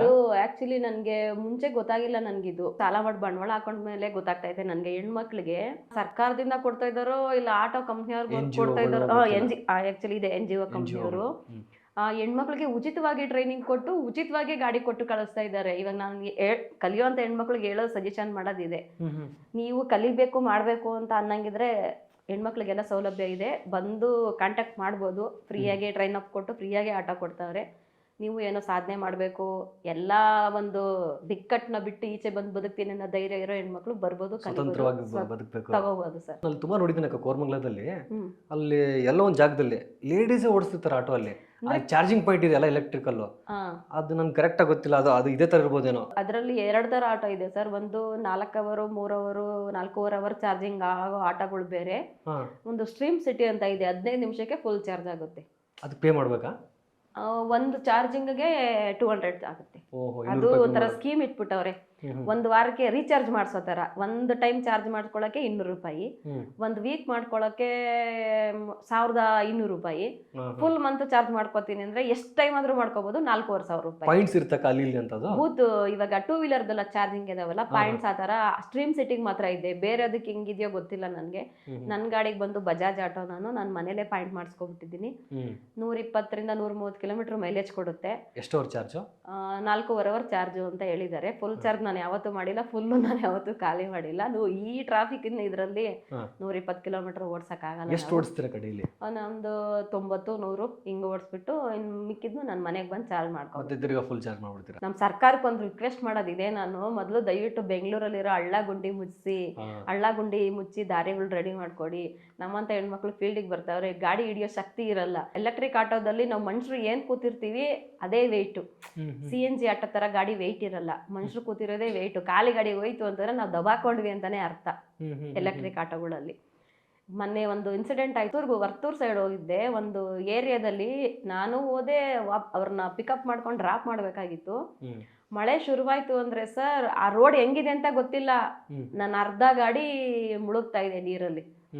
ನನ್ಗೆ ಅವಾಗ್ಲೇ ಫುಲ್ಲು ಭಯ ಶುರುವಾಗೋಯ್ತು. ಈ ರೋಡಲ್ಲಿ ಹೆಂಗೋಗೋಯ್ತು, ಎಲ್ಲಿ ಹಳ್ಳ ಇದೆಯೋ, ಎಲ್ಲಿ ಗುಂಡಿ ಇದೆಯೋ, ಎಲ್ಲಿ ಬೀಳ್ತೀನೋ, ಎಲ್ಲಿ ದಬಾಕೋತೀನೋ, ಏನಪ್ಪ ಮಾಡೋದು ಅಂತ ಜೀವ ಕೈಗೆ ಬಂದ್ಬಿಟ್ಟಿತ್ತು. ಸರ್ಕಾರಕ್ಕೆ ಇದೊಂದು ರಿಕ್ವೆಸ್ಟು, ಪ್ಲೀಸ್ ದಯವಿಟ್ಟು ಮೊದಲು ನಮ್ಮ ಬೆಂಗಳೂರಲ್ಲಿ ದಾರಿಗಳನ್ನ ರೆಡಿ ಮಾಡಿಸಿ, ಗುಂಡಿ ಮುಕ್ತ ರಸ್ತೆ ಗುಂಡಿ ಮುಚ್ಚಿ ಇದು ಅವಾಗಿಂದನೂ ಇದೆ. ಅದೇನೋ ಗೊತ್ತಿಲ್ಲ, ತುಂಬಾ ಸಮಸ್ಯೆ ಆಗ್ತಾ ಇದೆ. ಅರ್ಧ ಗಾಡಿ ಮುಳುಗೋಯ್ತು, ಬ್ಯಾಟ್ರಿ ಆಟೋ ಬೇರೆ, ಏನಾಗುತ್ತೋ ಏನ್ ಸಮಸ್ಯೆ ಆಗುತ್ತೋ. ನನಗೆ ಪರಿಚಯ ಇರೋರು ಯಾರು ಇಲ್ಲ, ನಾನು ಯಾರನ್ನ ಕಾಂಟ್ಯಾಕ್ಟ್ ಮಾಡ್ಬೇಕು ಏನಾದ್ರು ಪ್ರಾಬ್ಲಮ್ ಆಯ್ತು ಅಂದ್ರೆ. ಫುಲ್ಲು ಭಯ ಪಟ್ಬಿಟ್ಟೆ ನಾನು. ಈಗ ಹೇಳಿದ್ರಕ್ಕ ನೀವು ಗಾಡಿ ಓಡಿಸ್ತಾ ಇದೆ, ಮಳೆ ಬಂದಿತ್ತು, ಗಾಡಿ ಎಲ್ಲ ಸಮಸ್ಯೆ ಆಗುತ್ತೆ ಅಂತ. ಹಾಗೆ ಈಗ ಹಳ್ಳ ಇರುತ್ತೆ ಮತ್ತು ಗುಂಡಿಗಳಿರುತ್ತೆ ರಸ್ತೆಗಳಲ್ಲಿ, ನಮಗೆ ಬೆನ್ನು ಮೈಕೈ ನೋವು ಎಲ್ಲ ಬರುತ್ತೆ. ಯಾಕಂದ್ರೆ ದಿನಕ್ಕೆ 10ರಿಂದ 12 ಗಂಟೆ ಗಾಡಿ ಓಡಿಸ್ತೀರ ರಸ್ತೆಯಲ್ಲಿ, ಮೈಕೈ ನೋವು ಬರುತ್ತೆ, ಟೆನ್ಷನ್ ಆಗುತ್ತೆ, ಫ್ರಸ್ಟ್ರೇಷನ್ ಆಗುತ್ತೆ. ಅದನ್ನೆಲ್ಲ ಹೆಂಗೆ ಮ್ಯಾನೇಜ್ ಮಾಡ್ತೀರಾ ನೀವು? ಸರ್ ನೀವು ಹೇಳೋದು ಮೈಕೈ ನೋವು ಗ್ಯಾರಂಟಿ ಆಗುತ್ತೆ, ಅದರಲ್ಲೂ ನಾವು ಹೆಣ್ಮಕ್ಳು. ಈಗ ಗಂಡಸರಾದ್ರೆ 90 ಹಾಕೊಂಡು ಮಲ್ಕೊಂಡ್ಬಿಡ್ತಾರೆ ರಾತ್ರಿ. ಅದೇ ಮೈಕೈ ನೋವು ಹೋದ್ರೆ 90 ಹಾಕೊಂಡು ಮಲ್ಕೋತೀವಿ, ಕುಡ್ದ್ಬಿಟ್ಟು ಮಲ್ಕೊಂಡ್ಬಿಡ್ತೀವಿ, ಮೈಕೈ ನೋವು ಆಗ್ಬಿಡ್ತೈತೆ ಅಂತಾರಲ್ಲ. ಇವಾಗ ನಾವೇನ್ ಮಾಡ್ಬೇಕು ಅಂತ ಯೋಚನೆ ಮಾಡ್ತೀವಿ. ನಾವಂತ ಆಧಾರಿಗೆ ಹೋಗಕ್ಕಾಗುತ್ತೆ? ಆಗಲ್ಲ. ಅಂದ್ರೆ ಸಾಮಾನ್ಯವಾಗಿ ಹೇಳ್ತಾರೆ, ಆಟೋ ಡ್ರೈವರ್ ಇದಾರಲ್ಲ ಒಂದು ಫ್ರೆಂಡ್ಸು, ಏನಿಲ್ಲ ಮಗ ಬೆಳಿಗ್ಗೆ ಹೋಗ್ತೀನಿ ಓಡ್ತೀನಿ 8-9 ಗಂಟೆಗೆ ಒಂದು 90 ಹಾಕೊಂಡು ಮಲ್ಕೊಂಡ್ಬಿಟ್ರೆ ಮುಗೀತಾರೆ. ನಾವ್ ಹಂಗ್ ಮಾಡಕ್ಕಾಗಲ್ಲ. ಅಂದ್ರೆ ನನ್ಗೆ ಹೆಣ್ಮಕ್ಳು, ಅದ್ರಲ್ಲೂ ಮಕ್ಕಳನ್ನ ಎತ್ತಿರೋ ಹೆಣ್ಮಕ್ಳು ಬ್ಯಾಕ್ ಪೈನ್ ತುಂಬಾ ಬರುತ್ತೆ. ಸೈಕಲ್ ಕೂಡ ಹಿಡಿದೇ ಇರೋ ಕೈ ಇವತ್ತು ಸ್ಟೇರಿಂಗ್ ಹಿಡಿದೇ ಇದೆ. ಸೈಕಲ್ ಓಡಿಸಿಲ್ಲ, ಬೈಕ್ ಓಡಿಸಿಲ್ಲ, ಡೈರೆಕ್ಟ್ 3 ವೀಲರ್ ನಾನು ಕಲ್ತಿರೋದು. ಇದು ಹ್ಯಾಂಡ್ಲು ಹೆಂಗ್ ಎಳ್ದಾಡುತ್ತೆ ಅಂದ್ರೆ ಕೈ ಬಿದೋಗ್ಬಿಡುತ್ತೆ ಸರ್. ಬಲ್ಗೈ ಫುಲ್ ನಮ್ ಶಕ್ತಿ ಎಲ್ಲ ಕೊಟ್ಟಿಡ್ದಿರ್ಬೇಕು. ಹ್ಯಾಂಡ್ಲು ಬಿಟ್ಟಿವಿ ಅಂದ್ರೆ ದಬಾಕಂತು ಅಂತಾನೆ ಗಾಡಿ. ನಾವು ಇರಲ್ಲ, ಒಳಗಡೆ ಇರೋರು ಇರಲ್ಲ, ಅಷ್ಟು ಶಕ್ತಿ ಎಲ್ಲ ಕೊಟ್ಬಿಟ್ಟು ಹಿಡಿಬೇಕು. ಕೈ ತುಂಬಾ ಪೇನ್ ಬರುತ್ತೆ. ಅದರಿಂದ ಇವಾಗ ಹ್ಯಾಂಡ್ ಗ್ಲೌಸ್ ಹಾಕೊಂಡು ಗಾಡಿ ಓಡಿಸ್ತಾ ಇದ್ದೀನಿ ಗ್ರಿಪ್ಪಿಗೋಸ್ಕರ. ತುಂಬಾ ಮೈ ಕೈ ನೋವು ಬರುತ್ತೆ, ಬ್ಯಾಕ್ ಪೈನ್ ಬರುತ್ತೆ. ಮನೆಗೆ ಬಂದ್ರೆ ಕೂರಕ್ಕೆ ಆಗಲ್ಲ, ಮನೆಗೆ ಬಂದ ಮನಗದ್ನ ಅಷ್ಟೇ. ತುಂಬಾ ಮೈ ಕೈ ನೋವು ಬರುತ್ತೆ. ಮೈಂಡು ಎಷ್ಟು ಸ್ಟ್ರೆಸ್ ಆಗುತ್ತೆ ಅಂದ್ರೆ ಈ ಟ್ರಾಫಿಕ್ಕು, ಅವ್ರು ಬಿಹೇವ್ ಮಾಡೋದು, ರ್ಯಾಶ್ ಡ್ರೈವಿಂಗ್ಗೆ ಜಾಸ್ತಿ ಬರ್ತಾರೆ. ಇಂಥವ್ರು ಅಂತ ಹೇಳಕ್ಕಾಗಲ್ಲ. ವಿತಿನ್ ಕಾರ್ ಆಗ್ಲಿ, ಬಸ್ ಆಗ್ಲಿ, 2 ವೀಲರ್ದು ಜಾಸ್ತಿ. ಈ ಕಡೆ ನೋಡಿಲ್ಲ ಅಂದ್ರೆ ಸಂದಲ್ಲಿ ಬಂದ್ರು ಅವ್ರ ತಪ್ಪಿರಲ್ಲ, ನಮ್ದೇ ತಪ್ಪಿರ್ತೈತೆ, ನಮ್ಮ ಮೇಲೆ ಹಾಕ್ಬಿಡ್ತಾರೆ. Almost auto ಓಡಿಸೋದೆಲ್ಲ ಗಂಡಸ್ರೆ. ಈಗ ಹೆಣ್ಮಕ್ಳು ಆಟೋ ಓಡಿಸೋದು ನೋಡಿದಾಗ ನಿಮ್ಗೇನಾದ್ರು ಹೇಳ್ತಾರ? ಅಂದ್ರೆ ಚುಚ್ಚು ಮಾತನಾಡೋದಾಗಿರ್ಬೋದು, ಇಲ್ಲ ಪ್ರೀತಿಯಿಂದ ಮಾತಾಡೋದು, ಆ ಥರ ಅನುಭವ ಆಗಿದೆ ನಿಮಗೆ? ಚುಚ್ಚು ಮಾತಾಡೋದು ಅಂದ್ರೆ ಏನ್ ಗುರು ಇವಳಾಕ್ ಬಂದ್ರು ಫೀಲ್ಡ್ಗೆ? ಅವ್ರ ಮನ್ಸಲ್ಲಿ ಅನ್ಕೊಂಡಿರ್ತಾರೆ ಸರ್, ಧೈರ್ಯವಾಗಿ ಮಾತಾಡಕ್ಕೆ. ನಮ್ಮ ಮುಂದೆ ಧೈರ್ಯವಾಗಿ ಮಾತಾಡಕ್ ಅವ್ರಿಗೆ ಧೈರ್ಯ ಇರುತ್ತೋ ಇಲ್ವೋ ನನಗೆ ಗೊತ್ತಿಲ್ಲ. ಎದುರಿಗೆ ಮಾತಾಡಿದ್ರೆ ಅವ್ರು 1-2 ಹೆಣ್ಮಕ್ಳು ವಾಪಸ್ ಕೊಡ್ತಾರೆ ಅಂತ ಗೊತ್ತು. ಇದುವರೆಗೂ ಯಾರು ಮುಂದೆ ಮಾತಾಡಲ್ಲ. ಒಬ್ರು ಮಾತಾಡಿದ್ರು ನನ್ಗೆ, ಏನಮ್ಮ ಇಲ್ಲೂ ಬಂದ್ಬಿಟ್ರ ನಮ್ಮನ್ನ ಅನ್ನ ಕಿತ್ಕೊಂಡ್ ತಿನ್ನಕ್ಕೆ ಅಂತಂದ್ರು. ನಾನು ಒಂದೇ ಮಾತಂದಿದ್ದು, 3 ಲಕ್ಷ ಬಂಡವಾಳ ಹಾಕ್ಬಿಟ್ಟು ಗಾಡಿ ಓಡಿಸ್ತಾ ಇದ್ದೀರಾ, ನಾನು ಒಂದ್ ಹೆಣ್ಮಗು ಆಗಿ ನನ್ನ ಗಾಡಿಗೆ 5 ಲಕ್ಷ ಹಾಕ್ಬಿಟ್ಟು ನಾನು ಬಂಡವಾಳ ಹಾಕ್ಬಿಟ್ಟು ನನ್ನ ಗಾಡಿ ಓಡ್ಸಕ್ ಬಂದಿದ್ದೀನಿ. ನಿಮ್ಮನೆ ಅನ್ನಕ್ಕೆ ಕೈ ಹಾಕಿಲ್ಲ ನಾನು, ನಿಮ್ ತಟ್ಟೆಗೆ ಅನ್ನಕ್ಕೆ ಕೈ ಹಾಕಿಲ್ಲ ನಾನು. ನನ್ನನ್ನ ನಾನು ದುಡ್ಕೊಂಡ್ ತಿನ್ನಕ್ಕೋಸ್ಕರ ನಾನು ನಿಮ್ ತರ ಗಂಡು ಸಾಕ್ದಂಗೆನೆ ಬಂಡವಾಳ ಹಾಕ್ಬಿಟ್ಟು ನನ್ನ ಗಾಡಿ ತಗೊಂಡು ನನ್ನನ್ನ ನಾನು ದುಡ್ಕೊಂಡ್ ತಿಂತಾ ಇದ್ದೀನಿ. ನನ್ನ ಮಕ್ಕಳು ನಾನು ಸಾಕ್ತಾ ಇದ್ದೀನಿ, ನನ್ನ ಮನೆ ನಾನು ನಡೆಸ್ತಾ ಇದ್ದೀನಿ, ನಿಮ್ಮ ತಟ್ಟೆಲಿರೋ ನಿಮ್ಮ ತುತ್ತನ್ನ ನಾನು ಕಿತ್ಕೊಂಡು ತಿಂತಾ ಇಲ್ಲ, ನನ್ನನ್ನ ನಾನು ಉಟ್ಟಿಸ್ಕೊಂಡು ತಿಂತಾ ಇದ್ದೀನಿ, ಇವು ಕೊಟ್ಟೆ ಒಬ್ರಿಗೆ. ಮತ್ತೆ ಇನ್ನೊಂದು ಗೊರಗೊಂಟೆಪಾಳ್ಯ ಸಿಗ್ನಲ್ ಅಲ್ಲಿ ಸೀದಾನೆ ಹೋಗಕ್ಕಾಗಲ್ಲ, ನಾವು ಲೈನ್ ಹಾಕ್ದಂಗೆ ಆ ಹೋದಂಗೂ ಹೋಗ್ಬೋದು, ಚೇಳೋದಂಗೂ ಹೋಗ್ಬೋದು, ಮಂಡ್ರಗಪ್ಪೆ ಹೋದಂಗೂ ಹೋಗ್ಬೇಕು ಆ ಸಿಗ್ನಲ್ ಅಲ್ಲಿ. ಗೊರಗೊಂಟೆಪಾಳ್ಯ ಸಿಗ್ನಲ್ ಅಂದ್ರೆ ನಂಬರ್ 1 ಸಿಗ್ನಲ್ ಟ್ರಾಫಿಕ್ ಗೊರಗೊಂಟೆಪಾಳ್ಯ ಬೆಂಗಳೂರಲ್ಲಿ. ಒಬ್ಬ ಆಟೋ ಡ್ರೈವರ್ ಬಂದ್ರು, ಹಿಂದೆಯಿಂದ ಬಂದ್ಬಿಟ್ಟು ಏನಮ್ಮ ಹೋದಂಗೆ ಹೋಗ್ತಾ ಇದೆಯಲ್ಲ, ಆಡಿಸ್ತಾ ಇದೆಯಲ್ಲ ಅಂದ. ಹ್ಞೂ ಅಣ್ಣ ನಾನು ಆಡಿಸ್ತಾ ಇದ್ದೀನಿ, ನೀನು ಏನೋ ಮಂಕರಿ ತಗೊಂಬ, ಬುಟ್ಟಿ ತಗೊಂಬ, ಹಾಕೊಂಡು ಹೋಗ್ಬಿಡು ಅಂದೆ. ನಿಂತ್ಕೊಳ್ಳೋಣ, ಇನ್ನ ಮಾತಾಡ್ಬೇಕು, ನಿಲ್ಲೇ ಇಲ್ಲ, ಒಂದ್ ಸೆಕೆಂಡ್ ನಿಲ್ಲಿಲ್ಲ ಮನುಷ್ಯ, ಹೋಗ್ಬಿಟ್ರು ಮುಂದೆ. ಇಂಡೈರೆಕ್ಟ್ ಆಗಿ ಮಾತಾಡೋದು ಹೆಣ್ಮಕ್ಳಿಗೆ ಏನೋ ಮಾಡ್ತಾವ್ರೆ ಅವರು. ನಾವು ಗಂಡಸರಾಗಿ ನಮ್ಮ ಮನೆ ಸಾಕ್ತಾ ಇದೀವಿ, ಅವ್ರ ಹೆಣ್ಮಕ್ಳಾಗಿ ಅವ್ರ ಮನೆ ಸಾಕ್ತಾ ಇದಾರಲ್ಲ, ಸಪೋರ್ಟ್ ಮಾಡೋಣ. ನೀವೇನ್ ದುಡ್ಡು ಕೊಟ್ಟು ಸಪೋರ್ಟ್ ಮಾಡ್ತಾ ಇಲ್ಲ, ಮತ್ತೆ ಇನ್ನೊಂದ್ರೊಂದು ಸಪೋರ್ಟ್ ಮಾಡ್ತಾ ಇಲ್ಲ. ಅವ್ರ ಕಷ್ಟ ಅವ್ರು ಬೀಳ್ತಾ ಇದಾರೆ, ಅವ್ರ ಅನ್ನ ಅವ್ರು ತಿಂತಾ ಇದಾರೆ, ಧೈರ್ಯವಾಗಿ ಬಂದಿದ್ದಾರೆ, ನಾವು ಏನೋ ಒಂದು ಒಳ್ಳೆ ಮಾತು ಹೇಳೋಣ, ಅವ್ರಿಗೆ ಧೈರ್ಯ ಕೊಡೋಣ, ಹಿಂಗಲ್ಲ ಹಿಂಗ್ ಮಾಡ್ರಮ್ಮ ಅಂತ ಹೇಳ್ಕೊಡೋಣ ಅಂತ ಆ ತರ ಬುದ್ಧಿ ಇರ್ಬೇಕೆ ಹೊರತಾಗಿ ಚುಚ್ಚು ಮಾತಾಡೋದು, ಕೊಂಕು ಮಾತಾಡೋದು ಈ ತರ ಎಲ್ಲ ಮಾಡಬಾರ್ದು ಅಂತ ನಾನು ರಿಕ್ವೆಸ್ಟ್ ಮಾಡ್ತಾ ಇದ್ದೀನಿ ಆಟೋ ಡ್ರೈವರ್ಸ್ಗೆ. ಒಳ್ಳೆಯವರು ಇದ್ದಾರೆ ಪಾಪ, ಸಪೋರ್ಟ್ ಮಾಡೋರು ಇದ್ದಾರೆ, ಕಾಲು ಎಳೆಯೋರು ಇದ್ದಾರೆ, ಮೇಲೆ ಏರ್ಸೋರು ಇದ್ದಾರೆ ಫೀಲ್ಡ್ ಅಲ್ಲಿ. ಎಷ್ಟು ಖುಷಿ ಕೊಡುತ್ತಕ್ಕ ಆಟೋ ಓಡಿಸೋದು ನಿಮ್ಗೆ? ನನಗೆ ತುಂಬಾ ಖುಷಿ ಇದೆ, ನನಗೆ ಮೈ ಕೈ ನೋವಾದ್ರೂ ಖುಷಿ ಐತೆ. ಯಾಕಂದ್ರೆ ನಾನಾ ತರ ಜನ ನೋಡ್ತೀವಿ, ನಾನಾ ತರ ಜಾಗ ನೋಡ್ತೀವಿ, ಮೈಂಡ್ ಫ್ರೆಶ್ ಆಗುತ್ತೆ. ಮನೇಲಿದ್ದು ಅದೇ ನೋವು, ಅದೇ ಚಿಂತೆ, ಅದೇ ಜಂಜಾಟಕ್ಕೆ ಬಿದ್ದು ಕೊರಗೋದ್ಕಿಂತ ಆಚೆ ಹೊರಗಡೆ ಜನ ನೋಡ್ಕೊಂಡು ನನ್ಗೆ ಎಷ್ಟೇ ನೋವಿದ್ರು ನಾನು ಈ ಫೀಲ್ಡಲ್ಲಿ ನನ್ನ ನೋವು ಮರೆತು ನಾನು ಜೀವನ ಮಾಡ್ತಾ ಇದ್ದೀನಿ. ಅಕ್ಕ, ದರ್ಶನ್ ಅವ್ರ ಒಂದು ಸಿನಿಮಾದಲ್ಲಿ ಮಾತಿದೆ, ಈ ನೈಟಲ್ಲಿ ಆಟೋ ಓಡಿಸ್ತಾರಲ್ಲ ಅವರಿಂದನೂ ಕೂಡ ಬೆಂಗಳೂರಲ್ಲಿ ಕ್ರೈಮ್ ರೇಟ್ ಕಡಿಮೆ ಆಗ್ತಿದೆ ಅಂತ ಒಂದು ಮಾತಿದೆ, ಅದ್ರ ಬಗ್ಗೆ ಏನು ಹೇಳ್ತೀರಾ ನೀವು? ಅದು ಅವ್ರು ಹೇಳ್ತಿರೋದು 100% ನಿಜ ಇರ್ಬೋದೇನೋ ಅನ್ಕೋತೀನಿ. ಯಾಕಂದ್ರೆ ನೈಟ್ ಆಟೋ ಓಡಿಸೋ ಅನುಭವ ನನಗಿಲ್ಲ. ಯಾಕಂದ್ರೆ ನಾನು ಒಂದು ಹೆಣ್ಣಾಗಿರೋದ್ರಿಂದ ಒಂದು 9 ಗಂಟೆ ಒಳಗಡೆ ನನ್ನ ಡ್ಯೂಟಿ ನಾನು ಸ್ಟಾಪ್ ಮಾಡ್ತೀನಿ. ಆಟೋದವ್ರು ಅಂತಂದ್ರೆ ಸ್ವಲ್ಪ ಭಯ ಇರುತ್ತೆ ಎಂಥವ್ರಿಗೂ ಅಂತ ನಾನು ತಿಳ್ಕೊತೀನಿ. ಸಪೋರ್ಟ್ ಮಾಡ್ತಾರೆ, ಅವರು ಸೇವ್ ಮಾಡ್ತಾರೆ. ಆಟೋದವ್ರ ಬಗ್ಗೆ ನನಗೆ ಹೆಮ್ಮೆನೇ ಐತೆ. ನಾನು ಆಟೋ ಓಡಿಸ್ತಾ ಇರೋದ್ರಿಂದ ನನಗೂ ಹೆಮ್ಮೆ ಐತೆ, ನಾನು ಈ ಫೀಲ್ಡಿಗೆ ಬಂದಿರೋದ್ರಿಂದ. ಕೆಲವರು ಅನ್ಕೋಬೋದು ಏನು ಇವಳು ಹೆಣ್ಣಾಗಿ ಆಟೋ ಓಡಿಸ್ತಾವಳು ಅಂತ. ಏನು ತಪ್ಪಿದೆ ಆಟೋ ಓಡಿಸೋದ್ರಲ್ಲಿ? ನಾವು ದುಡಿಬೇಕು ಅಂತ ನಾವು ಬಂದಿರೋದು, ಬೇರೆ ಇನ್ನೊಂದು ಮತ್ತೊಂದು ಮಾಡಬೇಕು ಅಂತ ಈ ಫೀಲ್ಡಿಗೆ ಬಂದಿಲ್ಲ. ಆಟೋ ಓಡಿಸೋಂಥವ್ರು ಸಪೋರ್ಟ್ ಮಾಡ್ತಾರೆ. ಹೆಣ್ಮಕ್ಳು ಬೇರೆಯವ್ರು ಹೆಂಗೆಂಗೋ ಗೊತ್ತಿಲ್ಲ ನನಗೆ, ನೈಟಲ್ಲಿ ಅವರಿಂದ ಸ್ವಲ್ಪ ಕ್ರೈಮ್ ಕಡಿಮೆ ಆಗೋದು ಅಂತ ಒಪ್ಕೋತೀನಿ ಸರ್ ನಾನು. ಯಾರೋ ಒಂದು ಕ್ರೈಮ್ ಮಾಡಬೇಕಾದ್ರೆ ಆಟೋ ಪಾಸ್ ಆಯ್ತಾ ಸ್ವಲ್ಪ ಭಯ ಪಡ್ತಾರೆ. ಹಂಗೂ ಇರುತ್ತೆ. ಹೌದು. ನಿಮ್ಗೆ ಯಾವ ತರ ಸಪೋರ್ಟ್ ಮಾಡ್ತಾರೆ ನೀವೆಲ್ಲ ರೋಡಲ್ಲಿ ಓಡಾಡ್ಬೇಕಾದ್ರೆ ಆಟೋದವರು? ಒಳ್ಳೆ ತರ ಸಪೋರ್ಟ್ ಮಾಡ್ತಾರೆ ಸರ್.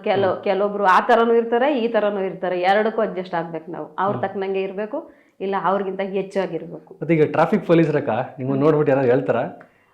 ಅವರು ಸೂಪರ್ ಅಂತಾರೆ ಸರ್. ಕುಮಾರಕೃಪಾ ರೋಡಲ್ಲಿ ಅವರು ಪೊಲೀಸ್ನವರೇ ಜೀಪಲ್ಲಿ ಬರ್ತಾವ್ರೆ, ಪಕ್ಕದಲ್ಲಿ ಮಾತಾಡಿಸ್ತವ್ರೆ, ಮೇಡಮ್ ಸೂಪರ್ ಮೇಡಮ್, ನೀವು ನಮಗೂ ಟ್ರೈನಿಂಗ್ ಕೊಡಿ, ನಾವು ಬಂದ್ಬಿಡ್ತೀವಿ ನಿಮ್ ಫೀಲ್ಡ್ಗೆ ಅಂತ. ಸರ್ ನೀವ್ ಯಾಕೆ ಸರ್ ಬರ್ತೀರಾ ನಮ್ ಫೀಲ್ಡ್ಗೆ? ನಿಮ್ ಫೀಲ್ಡ್ ನಿಮ್ದು, ನನ್ ಫೀಲ್ಡ್ ನಮ್ದು. ಏನೋ ಎಂಕರೇಜ್ ಮಾಡ್ತಾ ಇದೀರಲ್ಲ ಹೆಣ್ಮಕ್ಳು ಅಂತ, ಸಪೋರ್ಟ್ ಮಾಡ್ತಾ ಇದೀರಲ್ಲ ಸರ್, ಸಾಕು ಇಷ್ಟೇ ಅಂತ. ಇನ್ನೊಬ್ರು ನಿಲ್ಲಿಸ್ತಾರೆ, ಮಾತಾಡಿಸ್ತಾರೆ, ಕರ್ದ್ಬಿಟ್ಟು ಮಾತಾಡಿಸ್ತಾರೆ. ಕರಿತಾವ್ರೆ ಅಂದ್ರೆ ನಾನ್ ಭಯ, ಅಯ್ಯೋ ಏನ್ ಕರಿತಾವ್ರು, ಏನ್ ಕೇಳ್ತಾರ ಅಂತ. ಯಾವಾಗಿಂದ ಓಡಿಸ್ತಾ ಇದ್ಯಮ್ಮ, ಹುಷಾರಮ್ಮ, GPS ಆ್ಯಡ್ ಮಾಡ್ಕೋ, ನಿನ್ನ ಸೇಫ್ಟಿಯಾಗೆ ಏನು ಇಟ್ಕೊಂಡಿದ್ಯಾ ಆ್ಯಪು ನಿನ್ನ ಹತ್ರ, ನಿನ್ನ ಸೇಫ್ಟಿಗೋಸ್ಕರ ಏನು ಮಾಡ್ಕೊಂಡಿದ್ಯಾ ನೀನು, ಈ ಥರ ಎಲ್ಲ ಸಪೋರ್ಟ್ ಮಾಡ್ತಾರೆ, ಈ ಥರ ಎಲ್ಲ ಕೇಳ್ತಾರೆ. ಒಳ್ಳೆ ಥರ ಸಪೋರ್ಟ್ ಮಾಡ್ತಾರೆ ಪೊಲೀಸ್ನವರು. ಕೆಟ್ಟವರು ಹಂಗೆ ಹಿಂಗೆ ಅಂತೆಲ್ಲ ಹೇಳ್ತಾರೆ. ನನಗಿನ್ನೂ ಆ ಥರ ಅನುಭವ ಆಗಿಲ್ಲ. ಯಾರೇ ಸಿಕ್ಕಿದ್ರು ನನ್ಗೆ ಒಳ್ಳೆ ಥರವಾಗಿ ಬಿಹೇವ್ ಮಾಡಿದ್ದಾರೆ, ಒಳ್ಳೆ ತರವಾಗಿ ಸಪೋರ್ಟ್ ಮಾಡ್ತಾ ಇದ್ದಾರೆ. ಯಾವ ಫೀಲ್ಡ್ ಆದ್ರೂ ಎಲ್ಲಾ ತರ ಇದ್ದೇ ಇರ್ತಾರೆ. ಪೊಲೀಸ್ನವ್ರು ಕೆಟ್ಟವ್ರು ಆಗ್ತಾರೆ, ಯಾಕೆ ಹಿಡಿತಾರೆ, ಯಾಕೆ ಫೈನ್ ಹಾಕ್ತಾರೆ ಅಂತಂದ್ರೆ ರೂಲ್ಸ್ ನೀನ್ ಫಾಲೋ ಮಾಡ್ಬಿಟ್ರೆ ಅವ್ರು ಯಾಕೆ ಫೈನ್ ಹಾಕ್ತಾರೆ ಅಲ್ವಾ? ಅವ್ರು ಏನೇನ್ ಡಾಕ್ಯುಮೆಂಟ್ಸ್ ಕೇಳ್ತಾರೋ ಅದೆಲ್ಲ ನಿನ್ನ ಹತ್ರ ಕರೆಕ್ಟ್ ಆಗಿತ್ತು ಅಂತಂದ್ರೆ ಅವ್ರು ಯಾತಕ್ಕೂ ಕೇಳಲ್ಲ. ಯಾರಾದ್ರೂ ಹೆಣ್ಮಕ್ಳಕ್ಕ ಅಂದ್ರೆ ಡ್ರೈವಿಂಗ್ ಫೀಲ್ಡ್ನೇ ಪ್ರೊಫೆಷನಲ್ ತಗೋಬೇಕಂತ ಇರ್ತಾರೆ, ಅವ್ರು ಈ ಫೀಲ್ಡಿಗೆ ಹೆಂಗೆ ಫಿಟ್ ಆಗಿ ಬರ್ಬೇಕಂದ್ರೆ ಮೆಂಟಲಿ, ಫಿಸಿಕಲಿ, ಮತ್ತೆ ಇಲ್ಲಿ ಏನು ಸಮಸ್ಯೆಗಳಿರುತ್ತೆ ಅವ್ರಿಗೆ? ಅಂದ್ರೆ ಈ ಫೀಲ್ಡಿಗೆ ಬರಬೇಕು ಅಂದ್ರೆ ಮೊದಲು ಅವ್ರಿಗೆ ಮನೆಗಳಲ್ಲಿ ಸಪೋರ್ಟ್ ಇರಬೇಕು. ಮನೆಗಳಲ್ಲಿ ಸಪೋರ್ಟ್ ಇಲ್ಲ ಅಂದ್ರೆ ಡ್ರೈವಿಂಗ್ ಫೀಲ್ಡಿಗೆ ಬಂದ್ರೆ ನಾವು ಯಾವಾಗ ಬಂದು ಯಾವಾಗ ಮನೆಗೆ ಹೋಗ್ತೀವಿ ಅಂತ ಟೈಮಿಂಗ್ಸ್ ಹೇಳಕ್ಕಾಗಲ್ಲ. ಮನೆಯಿಂದ ಸಪೋರ್ಟ್ ಸಿಕ್ತು ಅಂತಂದ್ರೆ ಅವ್ರು ಏನ್ ಬೇಕಾದ್ರೂ ಮಾಡ್ತಾರೆ ಹೆಣ್ಮಕ್ಳು. ನಾವ್ ಎಷ್ಟೇ ಧೈರ್ಯ ತುಂಬಿ ನಾವೇನೇ ಸಪೋರ್ಟ್ ಮಾಡ್ತೀವಿ ಅಂತ ನಾವು ಮುಂದೆ ಬಂದ್ರು, ನಿಮ್ಮ ಒಳಗಿನ ಮನಸ್ಥಿತಿ ರೆಡಿ ಆಗಿಲ್ಲ ಅಂದ್ರೆ ನಾವ್ ಎಷ್ಟೇ ಆತ್ಮವಿಶ್ವಾಸ ತುಂಬಿದ್ರು ಅದು ಆಗಲ್ಲ. ನಿಮ್ಮ ಒಳಗಡೆ ಧೈರ್ಯದಿಂದ ಬಂದ್ರೆ ಮಾತ್ರ ಅದನ್ನ ಸಾಧನೆ ಮಾಡಕ್ಕಾಗೋದು.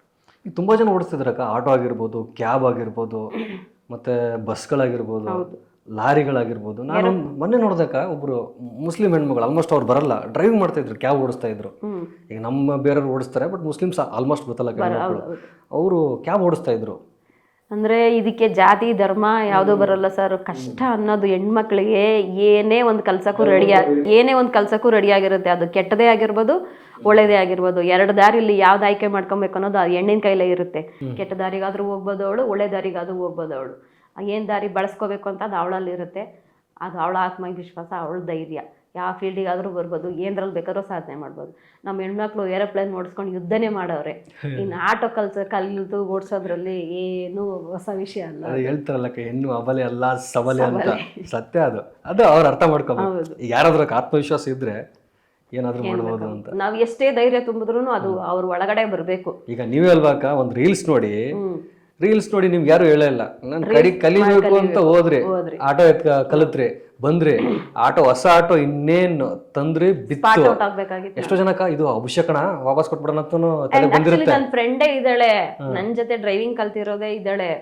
ಅವರು ತಗೊಂಡ್ರು ಆಟೋ. ನನಗೇನ್ ಸೇಮ್ ಇನ್ಸಿಡೆಂಟ್ ಆಯ್ತು ಅವ್ರಿಗೂ ಅದೇ ಆಯ್ತು. ಆಟೋ ತಗೊಂಬಂದು ಅವ್ರ ಚಿಕ್ಕಪ್ಪ, ಅವ್ರಮ್ಮ, ಅವ್ರ ಚಿಕ್ಕಮ್ಮ 4 ಜನ ಆಟೋದಲ್ಲಿ ಹೋಗಿದ್ದಾರೆ. ಅವ್ರ ಅಣ್ಣನೇ ಡ್ರೈವಿಂಗ್ ಮಾಡ್ಕೊಂಡು ಮದ್ರೆ ದೇವಸ್ಥಾನಕ್ಕೆ ಹೋಗಿದ್ದಾರೆ ಪೂಜೆ ಮಾಡಿಸ್ಕೊ ಬರಕ್ಕೆ ಅಂತ. ಈ ಕಡೆಯಿಂದ ಹೋಗ್ಬೇಕಾದ್ರೆ ಅವ್ರ ಅಣ್ಣ CNG ಆಟೋ ಡ್ರೈವರು ಡ್ರೈವ್ ಮಾಡ್ಕೊಂಡು ಹೋಗಿದ್ದಾರೆ. ಹತ್ತತ್ರ ಹೆಸರುಘಟ್ಟ ಹತ್ರ ಹೋಗ್ತಾ ಬಾಮ ಓಡ್ಸು, ನೀನ್ ಓಡ್ಸೋದ್ ಕಲ್ತಿದ್ಯಲ್ಲ ಅಂತ ಹೇಳಿದ್ದಾರೆ. ಅವಳು ಕೂತಿದ್ದಾಳೆ ಆಟೋ ಓಡ್ಸಕ್ಕೆ. ಬಜಾಜ್ ಹೆವಿ ಫಾಸ್ಟ್ ಐತೆ ವೆಹಿಕಲ್, ಅದು ಹೊಸ ವೆಹಿಕಲ್ ಬೇರೆ. ಅದು ಓಡಿಸ್ತಾ ನೀನ್ ಯಾವ ರೇಂಜಲ್ಲಿ ಹೋಗ್ಬೇಕು ಅಂತ ನಿನಗೆ ಗೊತ್ತಿರ್ಬೇಕು. ನೀನ್ ಹಿಂದೆ ಇರೋರು ಏನ್ ಹೇಳ್ತಿರ್ತಾರೋ ಅದನ್ನ ನಿನ್ ಕಿವಿಗೆ ಹಾಕೋಬಾರ್ದು. ನೀನ್ ಹೆಂಗ್ ಹೋಗ್ಬೇಕು ಅನ್ನೋದು ಅದು ನಿನ್ನಲ್ಲಿರ್ಬೇಕು. ಅವ್ರು ಹೇಳಿದಾರೆ, ಹೋಗಮ್ಮ ಫಾಸ್ಟ್ ಆಗಿ, ಇಡಮ್ಮ 40 ಸ್ಪೀಡ್ಗೆ, ಕಲ್ತಿದ್ದೀನಿ ಅಂತೀಯ, ಓಡ್ಸಮ್ಮ ಅಂದ. ಈ ಗಾಬ್ರಿಗೆ ಏನ್ ಮಾಡ್ಬಿಟ್ಟಿದ್ದಾಳೆ ಇವಳು, ಇಟ್ಬಿಟ್ಟಿದ್ದಾಳೆ ಎಕ್ಸೈಟ್ರು. ಕೆಸರು ಸಿಕ್ಕಿದೆ, ಅದೇನ್ ಮಾಡ್ಬಿಟ್ಟೈತೆ, ಎಳ್ದ್ಬಿಟ್ಟು ಲೆಫ್ಟಾಗಿ ದಬಾಕೊಂಡ್ಬಿಟ್ಟೈತೆ ಆಟೋ. ಮಿರರ್ ಒಂದು ಹೊಡೆದೋಗೈತೆ, ಆಟೋಗೇನು ಎಫೆಕ್ಟ್ ಆಗಿಲ್ಲ. ಅದ್ರಲ್ಲಿ ಕೂರ್ತಿರೋ ಅವ್ರ ಚಿಕ್ಕಮ್ಮಂಗೆ ಲೆಫ್ಟ್ ಸೈಡ್ ಬೋನ್ ಫುಲ್ಲು ಫ್ರಾಕ್ಚರ್ ಎಲ್ಲ ಹೋಗ್ಬಿಟ್ಟೈತೆ. ರಾಡ್ ಹಾಕ್ಬಿಟ್ಟು ಆಪರೇಷನ್ ಮಾಡಿ ಕೂರಿಸಿದ್ದಾರೆ. ಅದೇ ಹೇಳ್ತಿರೋದು ನಾನು, 1000 ಜನ 1000 ಧೈರ್ಯ ಕೊಟ್ರು ಅದೇನು ಮಾಡೋಕ್ಕಾಗಲ್ಲ. ನಿನ್ನೊಳಗಡೆ ಧೈರ್ಯ ಇರಬೇಕು. ನೀನ್ ತಗೊಂಡು ನೀನ್ ಮಾಡ್ತೀನಿ ಅನ್ನೋ ಕೆಪಾಸಿಟಿ ನಿನಗಿರ್ಬೇಕು. ನಾವ್ ಹೇಳ್ಬೋದು ಹಿಂಗ್ ಮಾಡು, ಹಂಗ್ ಮಾಡು, ಹಿಂಗ್ ಧೈರ್ಯ ತಗೋ. ನಾನು ತುಂಬಾ ಧೈರ್ಯ ಕೊಟ್ಟೆ ಅವಳಿಗೆ, ಆದ್ರೆ ಅವಳೊಳಗಡೆ ಬರ್ಲಿಲ್ಲ. ಅದನ್ನ ಮಾರ್ಬಿಟ್ಲಿ ಇವಾಗ ಹೊಸ ಗಾಡಿ ನಾವು. ಅದಕ್ಕೆ ನೀವು ಧೈರ್ಯ ತಗೊಂಡು ಮೂವ್ ಮಾಡಿದ್ದಕ್ಕಿನ ಇವತ್ತರೆಗೂ ಆಟೋ ಓಡಿಸ್ತಾ ಇದ್ದೀರಾ. ನನಗೆ ನಾನು ಒಂದ್ಸರಿ ನೆನ್ಸ್ಕೊಂಡ್ಬಿಟ್ರೆ ನನಗೆ ಆಶ್ಚರ್ಯ. ನನಗೆ ಮನೆಯಿಂದ ಸಪೋರ್ಟ್ ಸಿಕ್ಕಿಲ್ಲ. ನಮ್ಮಮ್ಮ, ನೀನ್ ಏನಮ್ಮ ಮಾಡ್ಬೇಕು ಅಂತ ಹೋಗ್ತೀಯ, ಬೇಡ ಅಂದಿದೆ ಮಾಡಕ್ ಹೋಗ್ತೀಯ. ನನ್ ಮನೇಲಿದ್ರೆ ನನ್ಗೆ ಯಾರು ಕೊಡ್ತಾರೆ ದುಡ್ಡು? ನನಗೆ ದುಡ್ಡಿನ ಅವಶ್ಯಕತೆ ತುಂಬಾ ಐತೆ, ಕಮಿಟ್ಮೆಂಟ್ ತುಂಬಾ ಐತೆ. 2 ಮಕ್ಳಿದ್ದಾರೆ, ಅವ್ರಿಗೆ ಭವಿಷ್ಯ ಕೊಡ್ಬೇಕು ನಾನು. ಯಾರು ಕೊಡ್ತಾರೆ ನನಗೆ ದುಡ್ಡು? ಇಲ್ಲ, ನನ್ನಲ್ಲಿ ಎಜುಕೇಶನ್ ಇಲ್ಲ, ಬೇರೆ ಕೆಲ್ಸಕ್ಕೆ ಹೋಗ್ತೀನಿ ಅಂತ. ಹಂಗೂ ಮೀರಿ ಎಜುಕೇಶನ್ಗೂ ಮೀರಿ ನಾನು ಮಾಡ್ತೀನಿ ಅಂತ ಹೋದ್ರೆ, ಹೋಗಮ್ಮ ಏಜ್ ಬಾರ್ ಅಂತಾರೆ. ನಿನ್ ಏಜ್ ಮುಗ್ದೋಯ್ತು, ನಿನ್ ಕೆಲ್ಸಕ್ಕೆ ಸೇರಿ ಕೆಲಸ ಮಾಡೋ ಏಜ್ ಮುಗ್ದೋಯ್ತು ನಿನ್ಗೆ. ನನ್ಗೆ ಇವಾಗ 40 ವರ್ಷ. ಯಾವ ಕೆಲಸ ಕೊಡ್ತಾರೆ ನನ್ಗೆ? ಹಂಗಾಗಿ ನಾನು ಗಾರ್ಮೆಂಟ್ಸ್ ಅಲ್ಲಿ ಕೆಲಸ ಮಾಡ್ತೀನಿ, ಸಂಬಳ ತುಂಬಾ ಕಡಿಮೆ ಅಲ್ಲ ಸರ್. 1 ತಿಂಗಳಲ್ಲಿ ನೀನು 1 ದಿವಸ ರಜಾ ಹಾಕ್ತಂಗ್ ಹೋದ್ರೆ 10,500 11,000 ತಗೋಬಹುದು. 1 ದಿವಸ ರಜಾ ಹಾಕ್ತೆ ಅಂದ್ರೆ 9,500 9,800 ಇಷ್ಟೇ ತಗೊಳಕಾಗೋದು. ಇಷ್ಟು ತಗೊಂಡು ಏನ್ ಜೀವನ ಮಾಡ್ಬೇಕು ನಾವು? ಬಾಡಿಗೆ ಕಟ್ಟೋದು, ರೇಷನ್ ತಗೊಳ್ಳೋದು, ಮಕ್ಕಳು ಓದಿಸೋದು, ಇನ್ನೂ ಎಷ್ಟು ಖರ್ಚಿರುತ್ತೆ. 10,000 ದುಡ್ಡಲ್ಲಿ ಇಷ್ಟು ಮೇಂಟೈನ್ ಮಾಡೋದು. ಅದು ಗಂಡ ಹೆಂಡತಿ ಇಬ್ರು ದುಡಿತಾ ಇದ್ರೆ ಇಬ್ರು ದುಡಿದ್ರೂ ಆಗಲ್ಲ ಗಾರ್ಮೆಂಟ್ಸ್ ಜೀವನ ಮಾಡೋದು. ಮುಂಚೆ ಇತ್ತು ಜೀವನ. ಈಗಿನ ದುನಿಯಾದಲ್ಲಿ ಎಲ್ಲಾ ಕಾಸ್ಟ್ಲಿ. ಇವಾಗ ಜೀವನ ಮಾಡಕ್ ಆಗಲ್ಲ. ಮತ್ತೆ ಈ ಆಟೋದ್ರ ಹತ್ರ ಒಗ್ಗಟ್ಟು ತುಂಬಾ ಇರುತ್ತಕ್ಕ. ಯಾರಾದ್ರೂ ಆಟೋದ್ರ ಟಚ್ ಮಾಡ್ಬಿಟ್ರೆ ಒಂದ್ 5 ಆಟ ಬಂದ್ಬಿಡ್ತಾರೆ. ಯಾವ್ದೇ ಫೀಲ್ಡ್ ಅಲ್ಲಿ ಒಂದು ಸಪೋರ್ಟ್ಗೆ ಒಂದ್ ಕೆಲಸ ಮಾಡ್ತಾ ಇದಾರೆ, ಅವ್ರಿಗೆ ಏನೋ ಹೆಚ್ಚು ಕಮ್ಮಿ ಆಯ್ತು ಅಂದ್ರೆ ಸಪೋರ್ಟಿಗೆ ಬರ್ತಾರೋ ಬರಲ್ವೋ ಅದ್ ನನಗ್ ಗೊತ್ತಿಲ್ಲ. ನಮ್ಮ ಆಟೋ ಫೀಲ್ಡ್ ಅಲ್ಲಿ ಮಾತ್ರ ಯಾರಿಗೆ ಏನಾದ್ರು ಒಂದು ಪ್ರಾಬ್ಲಮ್ ಆಯ್ತು ಅಂದ್ರೆ ಸಾಕು, ಅಷ್ಟು ಆಟೋ ಬಂದಿರ್ತಾವಲ್ಲಿ, ಅಷ್ಟು ಜನ ಡ್ರೈವರ್ಸ್ ಬಂದಿರ್ತಾರೆ ಅಲ್ಲಿ, ಅಷ್ಟು ಸಪೋರ್ಟಿಂಗ್ ಇರುತ್ತೆ. ಅದೇ ನನಗೆ ಖುಷಿ ಆಗ್ತಿರೋದು. ಅವ್ರು ಒಳ್ಳೆಯವರು ಕೆಟ್ಟವರು ಅವ್ರು ಹೆಂಗಿರ್ತಾರೋ ಅದು ಸೆಕೆಂಡ್ರಿ. ಅಷ್ಟು ಜನನು ಒಗ್ಗಟ್ಟಾಗಿ ಸಪೋರ್ಟಿಗೆ ನಿಲ್ತಾರಲ್ಲ, ಅದು ಮೇನ್ ಬೇಕಿರೋದು. ಯಾವ್ದೇ ಒಂದು ಫೀಲ್ಡ್ ಅಲ್ಲ ಅದ್ರಲ್ಲೂ ಒಗ್ಗಟ್ಟಿರ್ಬೇಕು. ಒಗ್ಗಟ್ಟಿಂದ ಏನ್ ಮಾಡಕ್ಕೂ ಸಾಧ್ಯ ಇಲ್ಲ. ರೋಡ್ಗಳಲ್ಲಿ ಸ್ವಲ್ಪ ಆಟೋದವ್ರು ಭಯ ಇಟ್ಟಿದ್ದಾರೆ. ಸಾರಥಿ ಒಂಥರ ಖಡಕ್. ನನಗೆ ಒಂಥರ ಖುಷಿ ಸರ್, ಕಾಕಿ ಹಾಕಿರೋದು. ಆಟೋ ಫೀಲ್ಡಿಗೆ ಬಂದಿರೋದೇ ಖುಷಿ ನನಗೆ. ಇನ್ನೊಂದಕ್ಕ, ಈಗ ಸಿಗ್ನಲ್ಗಳಲ್ಲಿ ಮಂಗಳಮುಖಿಯರು ಬರ್ತಿರ್ತಾರೆ. ಈಗ ನಾವು ಗಂಡಸರಾದ್ರೆ ಬಂದ್ಬಿಟ್ಟ ಕೊಡೋ ಮಾಮ ಅಂತ ನಮ್ಮ ಹತ್ರ ಇಸ್ಕೊಳ್ತಾರೆ. ನಿಮ್ ಜೊತೆ ಹೆಂಗ್ ರಿಯಾಕ್ಟ್ ಮಾಡ್ತಾರ ಅವರು? ಅಂದ್ರೆ ಸರ್ ನನ್ನ ಹತ್ರ ಬಂದ್ರೆ ಸಿಕ್ಕಾಪಟ್ಟೆ ಖುಷಿ ಪಡ್ತಾರ ಅವರು. ಏನಮ್ಮ ನೀನ್ ನೋಡಿಸ್ತಾ ಇದೀಯ? ನಿಜ, ಸಿಕ್ಕಾಪಟ್ಟೆ ಖುಷಿ ಪಡ್ತಾರೆ ಮಂಗಳಮುಖಿರು. ಜೆಂಟ್ಸ್ ದುಡ್ಡು ಕೊಡ್ತಾರ ಕೊಡಲ್ವಾ ನನಗೆ ಗೊತ್ತಿಲ್ಲ. ಅವ್ರ ಆತರ ಹುಟ್ಟಿರೋದ್ರಿಂದ ಅವ್ರಿಗೆ ಪಾಪ ನಮ್ ತರ ಕೆಲಸ ಯಾರು ಕೊಡ್ತಾರೆ ಸರ್? ಪಾಪ ಅವರಿಗೆ ಕೆಲಸ ಕೊಡಲ್ಲ. ಎಲ್ಲಾದ್ರೂ ದುಡ್ಕೊಂಡ್ ತಿನ್ನಕ್ಕೆ ಅಂದ್ರೆ ಏನಿಗೂ ದಾರಿ ಇಲ್ಲ ಅವ್ರಿಗೆ ದುಡ್ಕೊಂಡ್ ತಿನ್ನಕ್ಕೆ. ಈ ತರ ದುಡ್ಡು ತಗೊಂಡೇನೆ ಅವ್ರ ಜೀವನ ಮಾಡ್ಬೇಕು. ಹಂಗಾಗಿ ನನ್ನ ಹತ್ರ 10 20 ನಾನು ಕೊಟ್ಬಿಡ್ತೀನಿ. ಅವ್ರು ನನ್ಗೆ ಎಷ್ಟು ಖುಷಿಯಿಂದ ನನಗೆ ದೃಷ್ಟಿ ತೆಗ್ಬಿಟ್ಟು ಹೋಗ್ತಾರೆ, ನನ್ಗೆ ಅದೇ ಒಂಥರ ಖುಷಿ. ಆಕ್ಚುಲಿ ನಾನು ಹೆಣ್ಣು ದೇವ್ರು ನಂಬೋಳು ಜಾಸ್ತಿ ನಾನು. ಅವ್ರನ್ನ ನೋಡಿದ್ರೆ ನನಗೆ ಖುಷಿ. ನನ್ಗೆ ಅವ್ರ ಆಶೀರ್ವಾದ ಮಾಡಿದ್ರು ಅಂದ್ರೆ ಅವತ್ತು ನನ್ನ ಸಂಪಾದನೆ ಬೇರೆ ಇರ್ತೈತಿ. ನಾನು ಅವ್ರ ಕಂಡ್ರೆ ನನ್ಗೆ 2 ಮಾತಿಲ್ಲ ಸರ್. ಇನ್ನೊಂದಾಗ ನೀವು ನೋಡಿದ್ರೆ ನಮ್ಗೆ ತುಂಬಾ ಖುಷಿ ಆಯ್ತು. ಯಾಕಂದ್ರೆ ನಿಮ್ಮಲ್ಲಿ ಒಂದು ಮಂದಹಾಸ ಇದೆ ಮುಖದಲ್ಲಿ, ತುಂಬಾ ಖುಷಿ ಇದೆ. ಬೇರೆಯೊಬ್ರು ಅಯ್ಯೋ ಅಂತ ಕುತ್ಕೊಂಡಿರ್ತಾರೆ. ನೀವು ಹೇಳಿದಾಗಲೇ ಗೊತ್ತಾಗಿದ್ದು ನಿಮ್ಮ ಒಳಗಡೆ ಅಷ್ಟು ಹೆಲ್ತ್ ಕಂಡೀಷನ್ಸ್ ಇದ್ರೂ ಕೂಡ ನೀವು ಎಷ್ಟು ಖುಷಿಯಾಗಿ ಆಕ್ಟಿವ್ ಆಗಿದ್ದೀರಾ. ನೀವು ಹೇಳಿದಾಗ ನಮ್ಗೆ ಅನಿಸ್ತು, ಹೌದಾ ಒಂದು 3 ಸಮಸ್ಯೆಗಳು ಇಟ್ಕೊಂಡು ಬಟ್ ಖುಷಿಯಿಂದ ಇದ್ದಿರಲ್ಲ. ಅದು ಈ ಫೀಲ್ಡ್ ಬೇರೆ, ನೀವು ಲಂಗ್ಸ್ ಎಫೆಕ್ಟ್ ಅಂತ ಹೇಳ್ತೀರಾ, ಆಗ ಟ್ರಾಫಿಕಲ್ಲಿ ಓಡಿಸ್ಬೇಕು, ಹೊಗೆ, ಮತ್ತೆ ಪೈಲ್ಸ್ ಅಂತ ಹೇಳ್ತೀರಾ, ಕುತ್ಕೊಂಡೆ ಓಡಿಸ್ಬೇಕು. ಅಂದ್ರೆ ಅದೆಲ್ಲ ಕಂಡೀಷನ್ ಮೀರಿ ನೀವು ಖುಷಿಯಿಂದ ಕೆಲಸ ಮಾಡ್ಕೊಂಡು ಸರ್. ಇವಾಗ ಸರ್ ನಾವು ನಮ್ ಪುನೀತ್ ರಾಜ್ಕುಮಾರ್ ತಗೊಳ್ಳಿ, ಅಷ್ಟು ಫಿಟ್ ಮ್ಯಾನ್ ಅವರು, ಅಷ್ಟು ಜಿಮ್ ಮಾಡ್ತಿದ್ರು, ಯೋಗ ಏನೇನೋ ಮಾಡ್ಕೊಂತಿದ್ರು ಅಂತ ತಿಳ್ಕೊಳ್ಳಿ. ಅಂತ ಮನುಷ್ಯನೇ ನಮ್ ಕಣ್ ಮುಂದೆ ಇಲ್ಲ, ಹಾರ್ಟ್ ಅಟ್ಯಾಕ್ ಹೋದ್ರು ಅಂದ್ಮೇಲೆ ನಾವು ನೀವು ಯಾವ ಲೆಕ್ಕ? ನಾವ್ ಈಗಿದ್ದವರು ಇಲ್ಲಿಂದ ಆಚೆಗೆ ಹೋದ್ಮೇಲೆ ಬದುಕಿರ್ತೀವೋ ಬಿಡ್ತೀವೋ ಅದು ಸೆಕೆಂಡ್ರಿ. ನಾನ್ ಬಿದ್ದಿರೋ ಕಷ್ಟದಲ್ಲಿ, ನಾನ್ ತಿಂದಿರೋ ನೋವಲ್ಲಿ, ನನ್ನ ನೋವು ನಾನು ಯಾವ ಹೆಣ್ಮಕ್ಳಿಗೂ ಬರೋದು ಬೇಡ ಅಂತ ಕೇಳ್ಕೊತೀನಿ. ನನ್ನ ನೋವು ನಾನು ಹೇಳ್ಕೊಳಕ್ಕೂ ಇಷ್ಟಪಡಲ್ಲ, ತೋರ್ಸ್ಕೊಳಕ್ಕೂ ಇಷ್ಟಪಡಲ್ಲ. ಆ ನೋವೇನಿದ್ರು ನನ್ನಲ್ಲೇ ಇರ್ಲಿ. ಆ ನೋವನ್ನು ಮೀರಿ ನನ್ನ ನಗ್ನಗ್ತಾ ಇರ್ಬೇಕು ಅಂತ ತುಂಬಾ ಪ್ರಯತ್ನ ಪಡ್ತಾ ಇದ್ದೀನಿ ನಾನು. ಯಾರಾದ್ರೂ ಅಷ್ಟೇ ನನ್ನ ಮುಖ ನೋಡಿದ್ರೆ ಹೇಳ್ತಾರೆ, ಸರ್ ನೀವ್ ಹೆಂಗ್ ಹೇಳಿದ್ರು, ನಿಮ್ ಮುಖ ನೋಡಿದ್ರೆ ಏನೋ ಒಂಥರ ಖುಷಿ ಆಗುತ್ತೆ, ಲವಲವಿಕೆಯಿಂದ ಇದ್ದೀರಾ, ಒಂಥರ ಆಕ್ಟಿವ್ ಆಗಿರ್ತೀವಿ, ಮುಖದಲ್ಲಿ ನಗು ಇರ್ಬೇಕು, ನನ್ನ ನೋವು ನನ್ನಲ್ಲೇ ಇರ್ಬೇಕು. ಈ ತರ ನಾನು ಫಿಕ್ಸ್ ಆಗಿದ್ದೀನಿ. ರಜೆಗಳು ಹಾಕ್ತೀರಾ ಡ್ಯೂಟಿ ಮಾಡ್ಬೇಕಾದ್ರೆ? ಹಾಕ್ತೀನಿ ಸರ್. ನನ್ಗೆ ಯಾವಾಗ ಹುಷಾರಿಲ್ಲ ಅಂದ್ರೆ, ಹುಷಾರಿಲ್ದಾಗ ಗಾಡಿ ಓಡ್ಸಕ್ಕಾಗಲ್ಲ, ಹುಷಾರಿಲ್ದಾಗ ರೆಸ್ಟ್, ಮಂತ್ಲಿ ಗೊತ್ತು ನಿಮ್ಗೆ ಹೆಣ್ಮಕ್ಳು ಪ್ರಾಬ್ಲಮ್, ಅವಾಗ ರೆಸ್ಟ್, ಅಷ್ಟು ರೆಸ್ಟ್ ಮಾಡಿ ಸಿನಿಮಾಗಿನ ಹೋಗ್ತೀರಾ? ಅಯ್ಯೋ ಸರ್, ನಾನು ಸಿನಿಮಾ ನೋಡಿ 2002 ಅಲ್ಲಿ ಕೋದಂಡರಾಮ ಫಿಲ್ಮ್ ವಾಪಸ್ ತಿರ್ಗಾ ಸಿನಿಮಾನೇ ನೋಡಿಲ್ಲ, ಥಿಯೇಟರ್ಗೆ ಹೋಗಿಲ್ಲ ನೀವು, ಮನೇಲಿ ಮಾತ್ರ ನೋಡಿದಿರಾ? ಮನೆ ನೋಡ್ತೀರಾ? ಟಿವಿನೂ ನೋಡಲ್ಲ ಸರ್ ನಾನು. ಟಿವಿ ನೋಡೇ ಒಂದ್ 5-6 ವರ್ಷ ಆಯ್ತು. 2002 ಅಂದ್ರೆ ಏನಕ್ಕ 12, 25 ವರ್ಷ ಆಯ್ತು. 25 ವರ್ಷ ಸಿನಿಮಾ ನೋಡಿಲ್ಲ ನೀವು ಥಿಯೇಟರ್ಗೆ ಹೋಗಿ? ಅಂದ್ರೆ ಇಂಟ್ರೆಸ್ಟ್ ಇಲ್ಲ, ಆಸೆ ಇಲ್ಲ ಸರ್, ಆಸೆ ಇಲ್ಲ. ಯಾಕಂದ್ರೆ ಮಿಡ್ಲ್ ಕ್ಲಾಸ್ ಅನ್ನಲ್ಲ, ಒಂದು ಸ್ಲಮ್ ಫ್ಯಾಮಿಲಿಲಿ ಬೆಳೆದು ನಾನು ಒಂದ್ ಹೆಣ್ಣು, ನನ್ಗೂ ಎಲ್ಲಾ ತರ ಆಸೆ ಇರುತ್ತೆ, ಎಲ್ಲಾ ತರ ಆಕಾಂಕ್ಷೆ ಇರುತ್ತೆ. ಮಕ್ಕಳಿಗೋಸ್ಕರ ಎಲ್ಲದನ್ನು ಮೂಟೆ ಕಟ್ಟಿ ಎಸ್ತು ಆಸೆ ಆಕಾಂಕ್ಷೆ, ನಾ ಅದು ತಿನ್ಬೇಕು, ಇದು ತಗೋಬೇಕು, ಅಲ್ಲಿ ಬರ್ಬೇಕು, ಇಲ್ಲಿಗೆ ಹೋಗ್ಬೇಕು, ಏನ್ ಆಸೆನೂ ಇಟ್ಕೊಂಡಿಲ್ಲ ನಾನು. ಆದ್ರೆ ನನ್ನ ಮಕ್ಳಿಗೆ ನಾನು ಎಲ್ಲ ಫ್ರೀಡಮ್ ಕೊಟ್ಟಿದ್ದೀನಿ. ಅವ್ರು ಎಲ್ಲಿಗೆ ಹೋಗ್ಬೇಕೋ ಅಲ್ಲಿಗೆ ಹೋಗಿ ಬರ್ತಾರೆ, ಅವ್ರೇನ್ ಮಾಡ್ಬೇಕೋ ಅದ್ ಮಾಡ್ತಾರೆ. ನಂಬಿಕೆ, ಮಕ್ಳ ಹತ್ರ ಫ್ರೆಂಡ್ಸ್ ಆಗಿದ್ದೀನಿ, ನನ್ನ ತಾಯಿ ತರ ಇಲ್ಲ. ಅವ್ರು ನನಗೆ ಫ್ರೆಂಡ್ಸ್, ನಾನು ಅವ್ರಿಗೆ ಫ್ರೆಂಡ್ಸ್. ಏನೇ ಒಂದಾದ್ರೂ ನನ್ನ ಹತ್ರ ಶೇರ್ ಮಾಡ್ತಾರೆ, ಏನ್ ಬೇಕಾದ್ರೂ ಇದು ಮಾಡ್ತಾರೆ.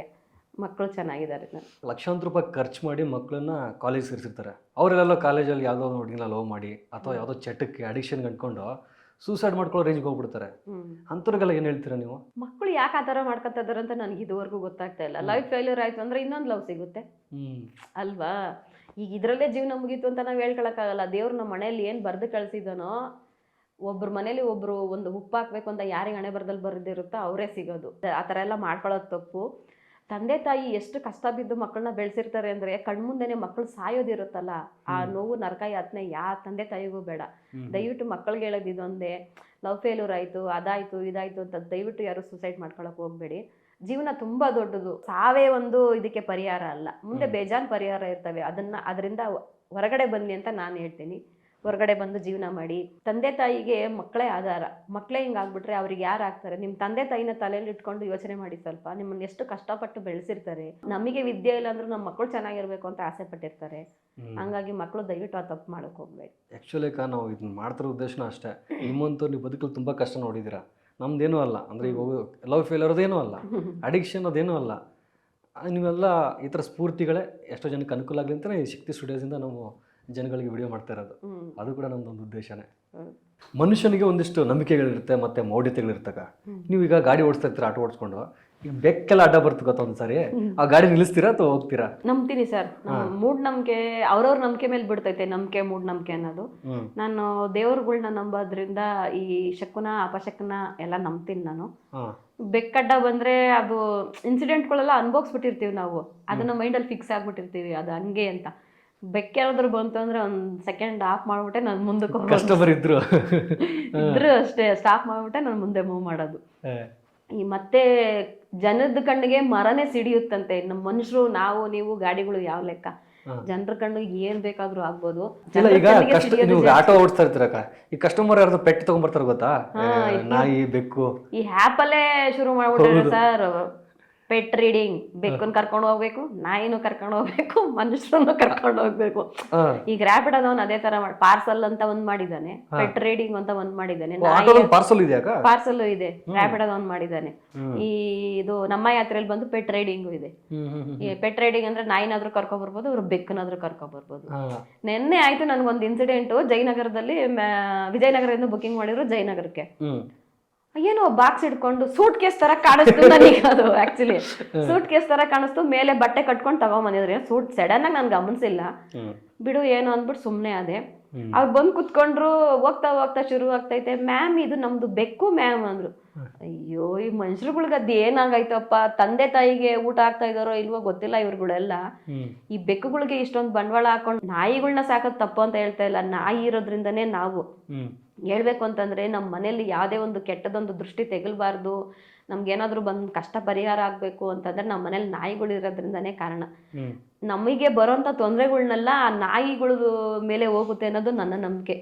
ನಮ್ಗೆ ಯಾರೇ ಒಂದು ಏನೇ ಒಂದು ಮಾಡ್ತಾ ಇದ್ದಾರೆ ಅಂದ್ರೆ ನಮಗಿಂತ ಫಸ್ಟ್ ನಮ್ಮ ಮನೇಲಿ ನಾಯಿ ಇತ್ತು ಅಂದ್ರೆ ಆ ನಾಯಿಗೆ ಹೋಗುತ್ತೆ. ಅದು ನಾಯಿಗಳಿಂದ ನಾವು ಬಚಾವ್ ಆಗ್ತಾ ಇದೀವಿ. ನಾಯಿಗಿರೋ ನಿಯತ್ತು ಮನುಷ್ಯರಿಗಿರಲ್ಲ ಈ ಕಾಲದಲ್ಲಿ. ಅಂದ್ರೆ ಬೆಕ್ಕು ಅಂದ್ರೆ ನನಗೆ ಸ್ವಲ್ಪ ಅಷ್ಟಕ್ಕಷ್ಟೇ ಸರ್.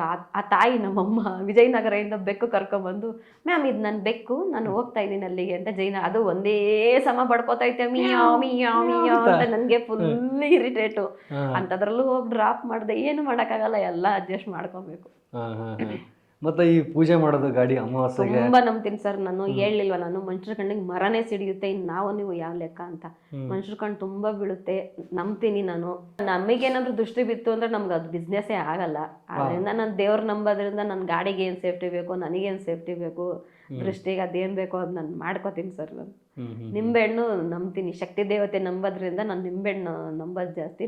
ನಿಂಬೆಹಣ್ಣಿಂದ ದೃಷ್ಟಿ ತೆಗೆದ್ಬಿಟ್ಟು ನಾನು ಗಾಡಿ ಶುರು ಮಾಡ್ತೀನಿ. ಈಗ ಸೇಫ್ಟಿ ಪ್ರಿಕಾಷನ್ಸ್ ಎಲ್ಲ ಮಾಡ್ಕೊಂಡಿದ್ದೀರಕ್ಕ ನೀವು? ಅಂದರೆ ಈ ಡಿಜಿಟಲಲ್ಲಿ ಮೊಬೈಲಲ್ಲಿ ಆ್ಯಪ್ಗಳಿರುತ್ತೆ ಆ ಥರ, ಅಂದರೆ ನಿಮ್ದು ಏನೋ ಸೇಫ್ಟಿ ಪರ್ಪಸ್ ಏನು ಮಾಡ್ಕೊಂಡಿದ್ದೀರಾ ನೀವು? ಸರ್ ಇದು ಪೊಲೀಸ್ನವ್ರ ಕಡೆಯಿಂದನ ಗೌರ್ಮೆಂಟ್ ಕಡೆಯಿಂದನ ಗೊತ್ತಿಲ್ಲ, KSP ಅಂತ ಹ್ಯಾಪ್ ಬಿಟ್ಟಿದ್ದಾರೆ. ಯಾವುದು? KSP ಅಂತ. ಅದು ಆಲ್ಮೋಸ್ಟ್ ಹೆಣ್ಮಕ್ಳಿಗೆ GPS ತರ. ನಮ್ಗೇನಾರ ಅಕಸ್ಮಾತ್ ಎಮರ್ಜೆನ್ಸಿ ಆಗಿತ್ತು, ಯಾರಾದ್ರೂ ಕೆಟ್ಟದಾಗ ಬಿಹೇವ್ ಮಾಡಿದ್ರು, ಆ್ಯಪಲ್ಲೇ ಇದೆ ಅದು. ಈಗ ನಾವು ಆ್ಯಡ್ ಮಾಡ್ಕೊಂಡಿದ್ದೀವಲ್ಲ ರ್ಯಾಪಿಡೋ, ಅದು ನಾವು ಏನಾದರೂ ರ್ಯಾಶಾಗಿ ಬಿಹೇವ್ ಮಾಡಿದ್ರು ನಾವು ಕಂಪ್ಲೇಂಟ್ ಮಾಡಬೇಕು. ಆ ಆ್ಯಪಿಂದ ಒಂದು ಟಿಕ್ ಕೊಟ್ವಿ ಅಂದರೆ ಅದು ಕಂಪ್ಲೇಂಟ್ ಸ್ಪಾಟ್ಗೆ ರೈಸ್ ಆಗಿಬಿಡುತ್ತೆ ನಮ್ಮ ಪೊಲೀಸ್ನವ್ರಿಗೆ. KSP ಆ್ಯಪಿಂದ ನಮ್ಗೆ ಏನಾದರೂ ಪ್ರಾಬ್ಲಮ್ ಆಯಿತು, ನಾವು ಆ ಜಾಗದಲ್ಲಿ ಇಲ್ಲ, ಬೇರೆ ಯಾವುದೋ ಜಾಗದಲ್ಲಿ ಏನೋ ಪ್ರಾಬ್ಲಮ್ ಆಗಿ ಸಿಗಾಕೊಂಡಿದ್ದೀವಿ ಅಂಥದ್ರಲ್ಲಿ KSP ಆ್ಯಪಲ್ಲಿ ಒಂದು ಕಾಲ್ ಹೊಡೆದ್ಬಿಟ್ರೆ ಸಾಕು, ನಮ್ಮ ಲೊಕೇಶನ್ ಅವ್ರಿಗೆ ಟ್ರ್ಯಾಕ್ ಮಾಡಿಬಿಡ್ತಾರೆ ಸರ್. ಅದೊಂದು ಒಳ್ಳೆ ಆ್ಯಪು, ಅದೊಂದು ಸೇಫ್ಟಿ ಮಾಡ್ಕೊಂಡಿದ್ದೀನಿ. ಮತ್ತು ಇನ್ನೊಂದು GPS ಹಾಕಿಸ್ಕೋಬೇಕು ಗಾಡಿಗೆ, ನಾನು ಎಲ್ಲಿದ್ರೂ ಗೊತ್ತಾಗೋ ಥರ. ಅದೊಂದು ಇನ್ನೂ ಹಾಕಿಸ್ಕೊಂಡಿಲ್ಲ, ಹಾಕಿಸ್ಕೋಬೇಕು. ಹೆಣ್ಮಕ್ಳಿಗೆ ಹೇಳೋದು ಇಷ್ಟೇ, ಆಟೋ ಓಡಿಸೋಂಥವ್ರಿಗೆ GPS ಹಾಕ್ಸ್ಕೊಳ್ಳಿ ಮಮ್ಮ, ಏನಂದ್ರೆ 1,500,000 ಖರ್ಚಾಗುತ್ತೆ, ಹಾಕಿಸ್ಕೊಳ್ಳಿ ಅಂತ ಹೇಳ್ತೀನಿ. KSP ಆ್ಯಪ್ ಆ್ಯಡ್ ಮಾಡ್ಕೊಳ್ಳಿ ಮೊಬೈಲ್ಗೆ, 2 ಸೇಫ್ಟಿ ಮಾಡ್ಕೊಳ್ಳಿ ಅಂತ ಹೇಳಿ. ಯಾಕಂದ್ರೆ ಇತ್ತೀಚೆಗೆ ತುಂಬಾ ಹತ್ರ ಪ್ರಕರಣಗಳಾಗ್ತಾ ಇದೆ. ಹೆಣ್ಮಕ್ಳು ಏಜ್ ನೋಡ್ತಾ ಇಲ್ಲ, ಚಿಕ್ಕ ಮಕ್ಕಳು ಅಂತ ನೋಡ್ತಾ ಇಲ್ಲ, ಅಷ್ಟು ಕೆಟ್ಟದಾಗಿ ಜನ ಬಿಹೇವ್ ಮಾಡ್ತಾವ್ರೆ ಹೆಣ್ಮಕ್ಳಿಗೆ. ಅಷ್ಟೇ ಅಲ್ಲಕ್ಕ, ನೀವು ಹೆಣ್ಮಕ್ಳಂತಲ್ಲ, ನಾನೆಲ್ಲೊಂದಿಷ್ಟು ಕೇಳಿದೆ, ಮನುಷ್ಯ ಪ್ರಾಣಿಗಳನ್ನೇ ಬಿಡ್ತಾ ಇಲ್ವಂತೆ. ಹೌದು, ಪ್ರಾಣಿಗಳನ್ನೇ ಬಿಡ್ತಾ ಇಲ್ಲ, ಇನ್ನು ಹೆಣ್ಣಿಗೆ ವಯಸ್ಸು ನೋಡ್ತಾರೆ. ಅದಕ್ಕೆ ಸೇಫ್ಟಿ ತುಂಬಾ ಮುಖ್ಯ ಆಗುತ್ತೆ. ಅದು ಬಿಟ್ಟು GPS ಎಲ್ಲ ಬಿಟ್ಟು ಬೇರೆ ತರ ಏನಾದ್ರು ಗಾಡಿ ಆ ತರ ಯಾವ್ದು ಟೂಲ್ಸ್ ಯಾವ್ದು ಮಾಡ್ಕೊಂಡಿಲ್ಲ ಅಂದ್ರೆ ಒಳಗಡೆ ಅಂತ. ನಮ್ಮ ಮನ್ಸಿಗೆ ನಾವು ಶಕ್ತಿ ತಗೊಂಡ್ವಿ ಅಂತಂದ್ರೆ ಒಂದ್ ಗಂಡಸ್ನು ಬಗ್ಸೋಂತ ಶಕ್ತಿ ನನಗ್ ಬರುತ್ತೆ ಅಂತ ನಾನ್ ತಿಳ್ಕೊಂಡಿದ್ದೀನಿ. ಯಾಕಂದ್ರೆ ನಾನು ಆ ತರ ಬಗ್ಸಿದೀನಿ ಆಗ್ಲೇ. ಬಗ್ಸಿದ್ರಿಂದ ನನ್ಗೆ ಆ ಧೈರ್ಯ ಐತೆ. ನಾನು ಎಷ್ಟು ಸಾಫ್ಟ್ ಆಗಿರ್ತೀನೋ ಅಷ್ಟೇ ವರ್ಸ್ಟ್ ಆಗಿರ್ತೀನಿ. ಆ ತರ ಸಿಚುವೇಶನ್ ಬಂತು ಅಂದ್ರೆ ನಾನು ಯಾವ್ದಕ್ಕೂ ರೆಡಿ. ಸುಮ್ನಿದ್ರೆ ಶಾಂತಿ ಶಕ್ತಿ, ತಲೆ ಕೆಟ್ರೆ ಓಂ ಶಕ್ತಿ. ಅವಳದೇ ನನಗ್ ಶಕ್ತಿ. ನೈಸ್ ಆಗಿದ್ರೆ ನೈಸ್ ಅಲ್ಲಿ ಇರ್ತೀನಿ, ನೀನ್ ರ್ಯಾಶ್ ಆಗ್ಬೋದ್ರೆ ನೀನಿಂತೂ ರ್ಯಾಶ್ ಆಗ್ತೀನಿ. ನಾನು ಈ ಫೀಲ್ಡ್ ಬಂದ್ಮೇಲೆ ಹಿಂಗೆ ಇರ್ಬೇಕು ಸರ್ ನಾವು. ನೀನ್ ಯಾವ ತರ ಬಿಹೇವ್ ಮಾಡ್ತೀಯ ನಿನ್ಗೆ ಆ ತರ ವಾಪಸ್ ಬರುತ್ತೆ ನಮ್ಮಿಂದ. ತುಂಬಾ ಸಾಫ್ಟ್ ಆಗಿದ್ರೆ ನಡೆಯಲ್ಲ. ಒಳ್ಳೆತನ ಇರ್ಬೇಕು, ಅತಿ ಒಳ್ಳೆತನ ಇರಬಾರ್ದು, ಫಸ್ಟ್ ಹಾಳಾಗದೆ ನಾವು. ಅಕ್ಕ, ನಿಮ್ಮ ಪ್ರಕಾರ ಬದುಕು ಅಂದ್ರೆ ಏನು? ಸರ್ ನಮ್ಮ ಪ್ರಕಾರ ಬದುಕು ಅಂತಂದ್ರೆ ಒಂದ್ ಹೆಣ್ಣಿಗೆ ಒಂದು ಗಂಡಿನ ಸಪೋರ್ಟ್ ಬೇಕು ಅಂತ ಎಲ್ಲ ಅನ್ಕೊಂಡಿದ್ದಾರೆ. ಅದು ಪ್ರಪಂಚದ ನಡೀತಾ ಇರೋದೇ ಅದು. ಗಂಡು ಒಳ್ಳೆಯವರಾಗಿ ಸಪೋರ್ಟಾಗಿ ನಿಂತ್ಕೊಂಡು ಅವ್ರು ಏನು ಬೇಕೋ ಅದು ಮಾಡಿದ್ರೆ ಬದುಕು ಚೆನ್ನಾಗಿರುತ್ತೆ. ಇಲ್ಲ ತಂದೆ ತಾಯಿ ಮನೆ ಕಡೆ ಚೆನ್ನಾಗಿರಬೇಕು, ಇಲ್ಲ ಕಟ್ಕೊಂಡು ಹೋಗಿರೋ ಮನೆ ಕಡೆ ಚೆನ್ನಾಗಿರಬೇಕು. ಎರಡೂ ಚೆನ್ನಾಗಿಲ್ಲ ಅಂತಂದರೆ ಬದುಕು ನರ್ಕವಾಗುತ್ತೆ ಹೆಣ್ಮಕ್ಳದ್ದು. ಈಗಿನ ಜೀವನ, ಈಗಿನ ಈ ಸಿಚುವೇಶನಲ್ಲಿ ಹೆಣ್ಮಕ್ಳು ಎಷ್ಟು ಕಷ್ಟ ಅನುಭವಿಸ್ತಾ ಇರ್ತಾರೆ ಅಂದರೆ ಅದನ್ನು ಹೇಳ್ಕೊಳಕ್ಕಾಗ್ತಾಯಿಲ್ಲ, ತೋರಿಸ್ಕೊಳಕ್ಕೂ ಆಗ್ತಾಯಿಲ್ಲ. ತುಂಬ ಮೋಸ ಬಿದ್ದು, ತುಂಬ ನೋವು ತಿಂದು, ತುಂಬ ಕಷ್ಟದಲ್ಲಿ ಹೆಣ್ಮಕ್ಳು ಅನುಭವಿಸ್ತಾ ಇದ್ದಾರೆ. ಜೀವನ ಅಂದರೆ ಕುಗ್ಬೇಡಿ ಅಂತ ಹೇಳ್ತೀನಿ ನಾನು ಹೆಣ್ಮಕ್ಳಿಗೆ. ಯಾರೋ ನೀನು ಸರಿ ಇಲ್ಲ, ನೀನು ಹಂಗೆ, ನೀನು ಹಿಂಗೆ ಫೇಸ್ ಹೇಳಿ, ನೀವು ನನಗೆ ಆಗ್ತಾ ಇಲ್ಲ, ನಾನು ಸರಿ ಇಲ್ಲ, ನಾನು ಹಿಂಗೆ ಇದೆ ಜೀವನ ಮಾಡೋದು ಅಲ್ವಾ. ನೀನು ಸರಿ ಅಂತ ಪ್ರೂವ್ ಮಾಡ್ಕೊಂಡು ನೀನು ಯಾರಿಗೂ ಸರ್ಟಿಫಿಕೇಟ್ ಕೊಟ್ಕೊಂಡು ಏನೂ ಸಾಧನೆ ಮಾಡಬೇಕಾಗಿಲ್ಲ. ನೀನು ಹೆಂಗಿದೆಯೋ ಹಂಗಿರು, ನೀನು ಹೆಂಗೆ ಬದುಕಬೇಕು ಅಂತಿದೆಯೋ ಹಂಗೆ ಬದುಕು. ನಿನ್ನ ಬದುಕನ್ನ ಹಿಂಗೆ ಮಾಡು, ಹಿಂಗೆ ಬಿಡು ಅಂತ ಹೇಳೋ ಅಂಥ ಅಧಿಕಾರ ಯಾರಿಗೂ ಕೊಟ್ಟಿಲ್ಲ. ನಿನ್ನ ಜೀವನ, ನಿನ್ನಿಷ್ಟ, ನಿನ್ನ ಕಷ್ಟ. ನಿನಗೆ ಒಪ್ಪತ್ತು ಊಟ ಇಲ್ಲ ಅಂದರೆ ಯಾರೂ ಹಾಕಲ್ಲ.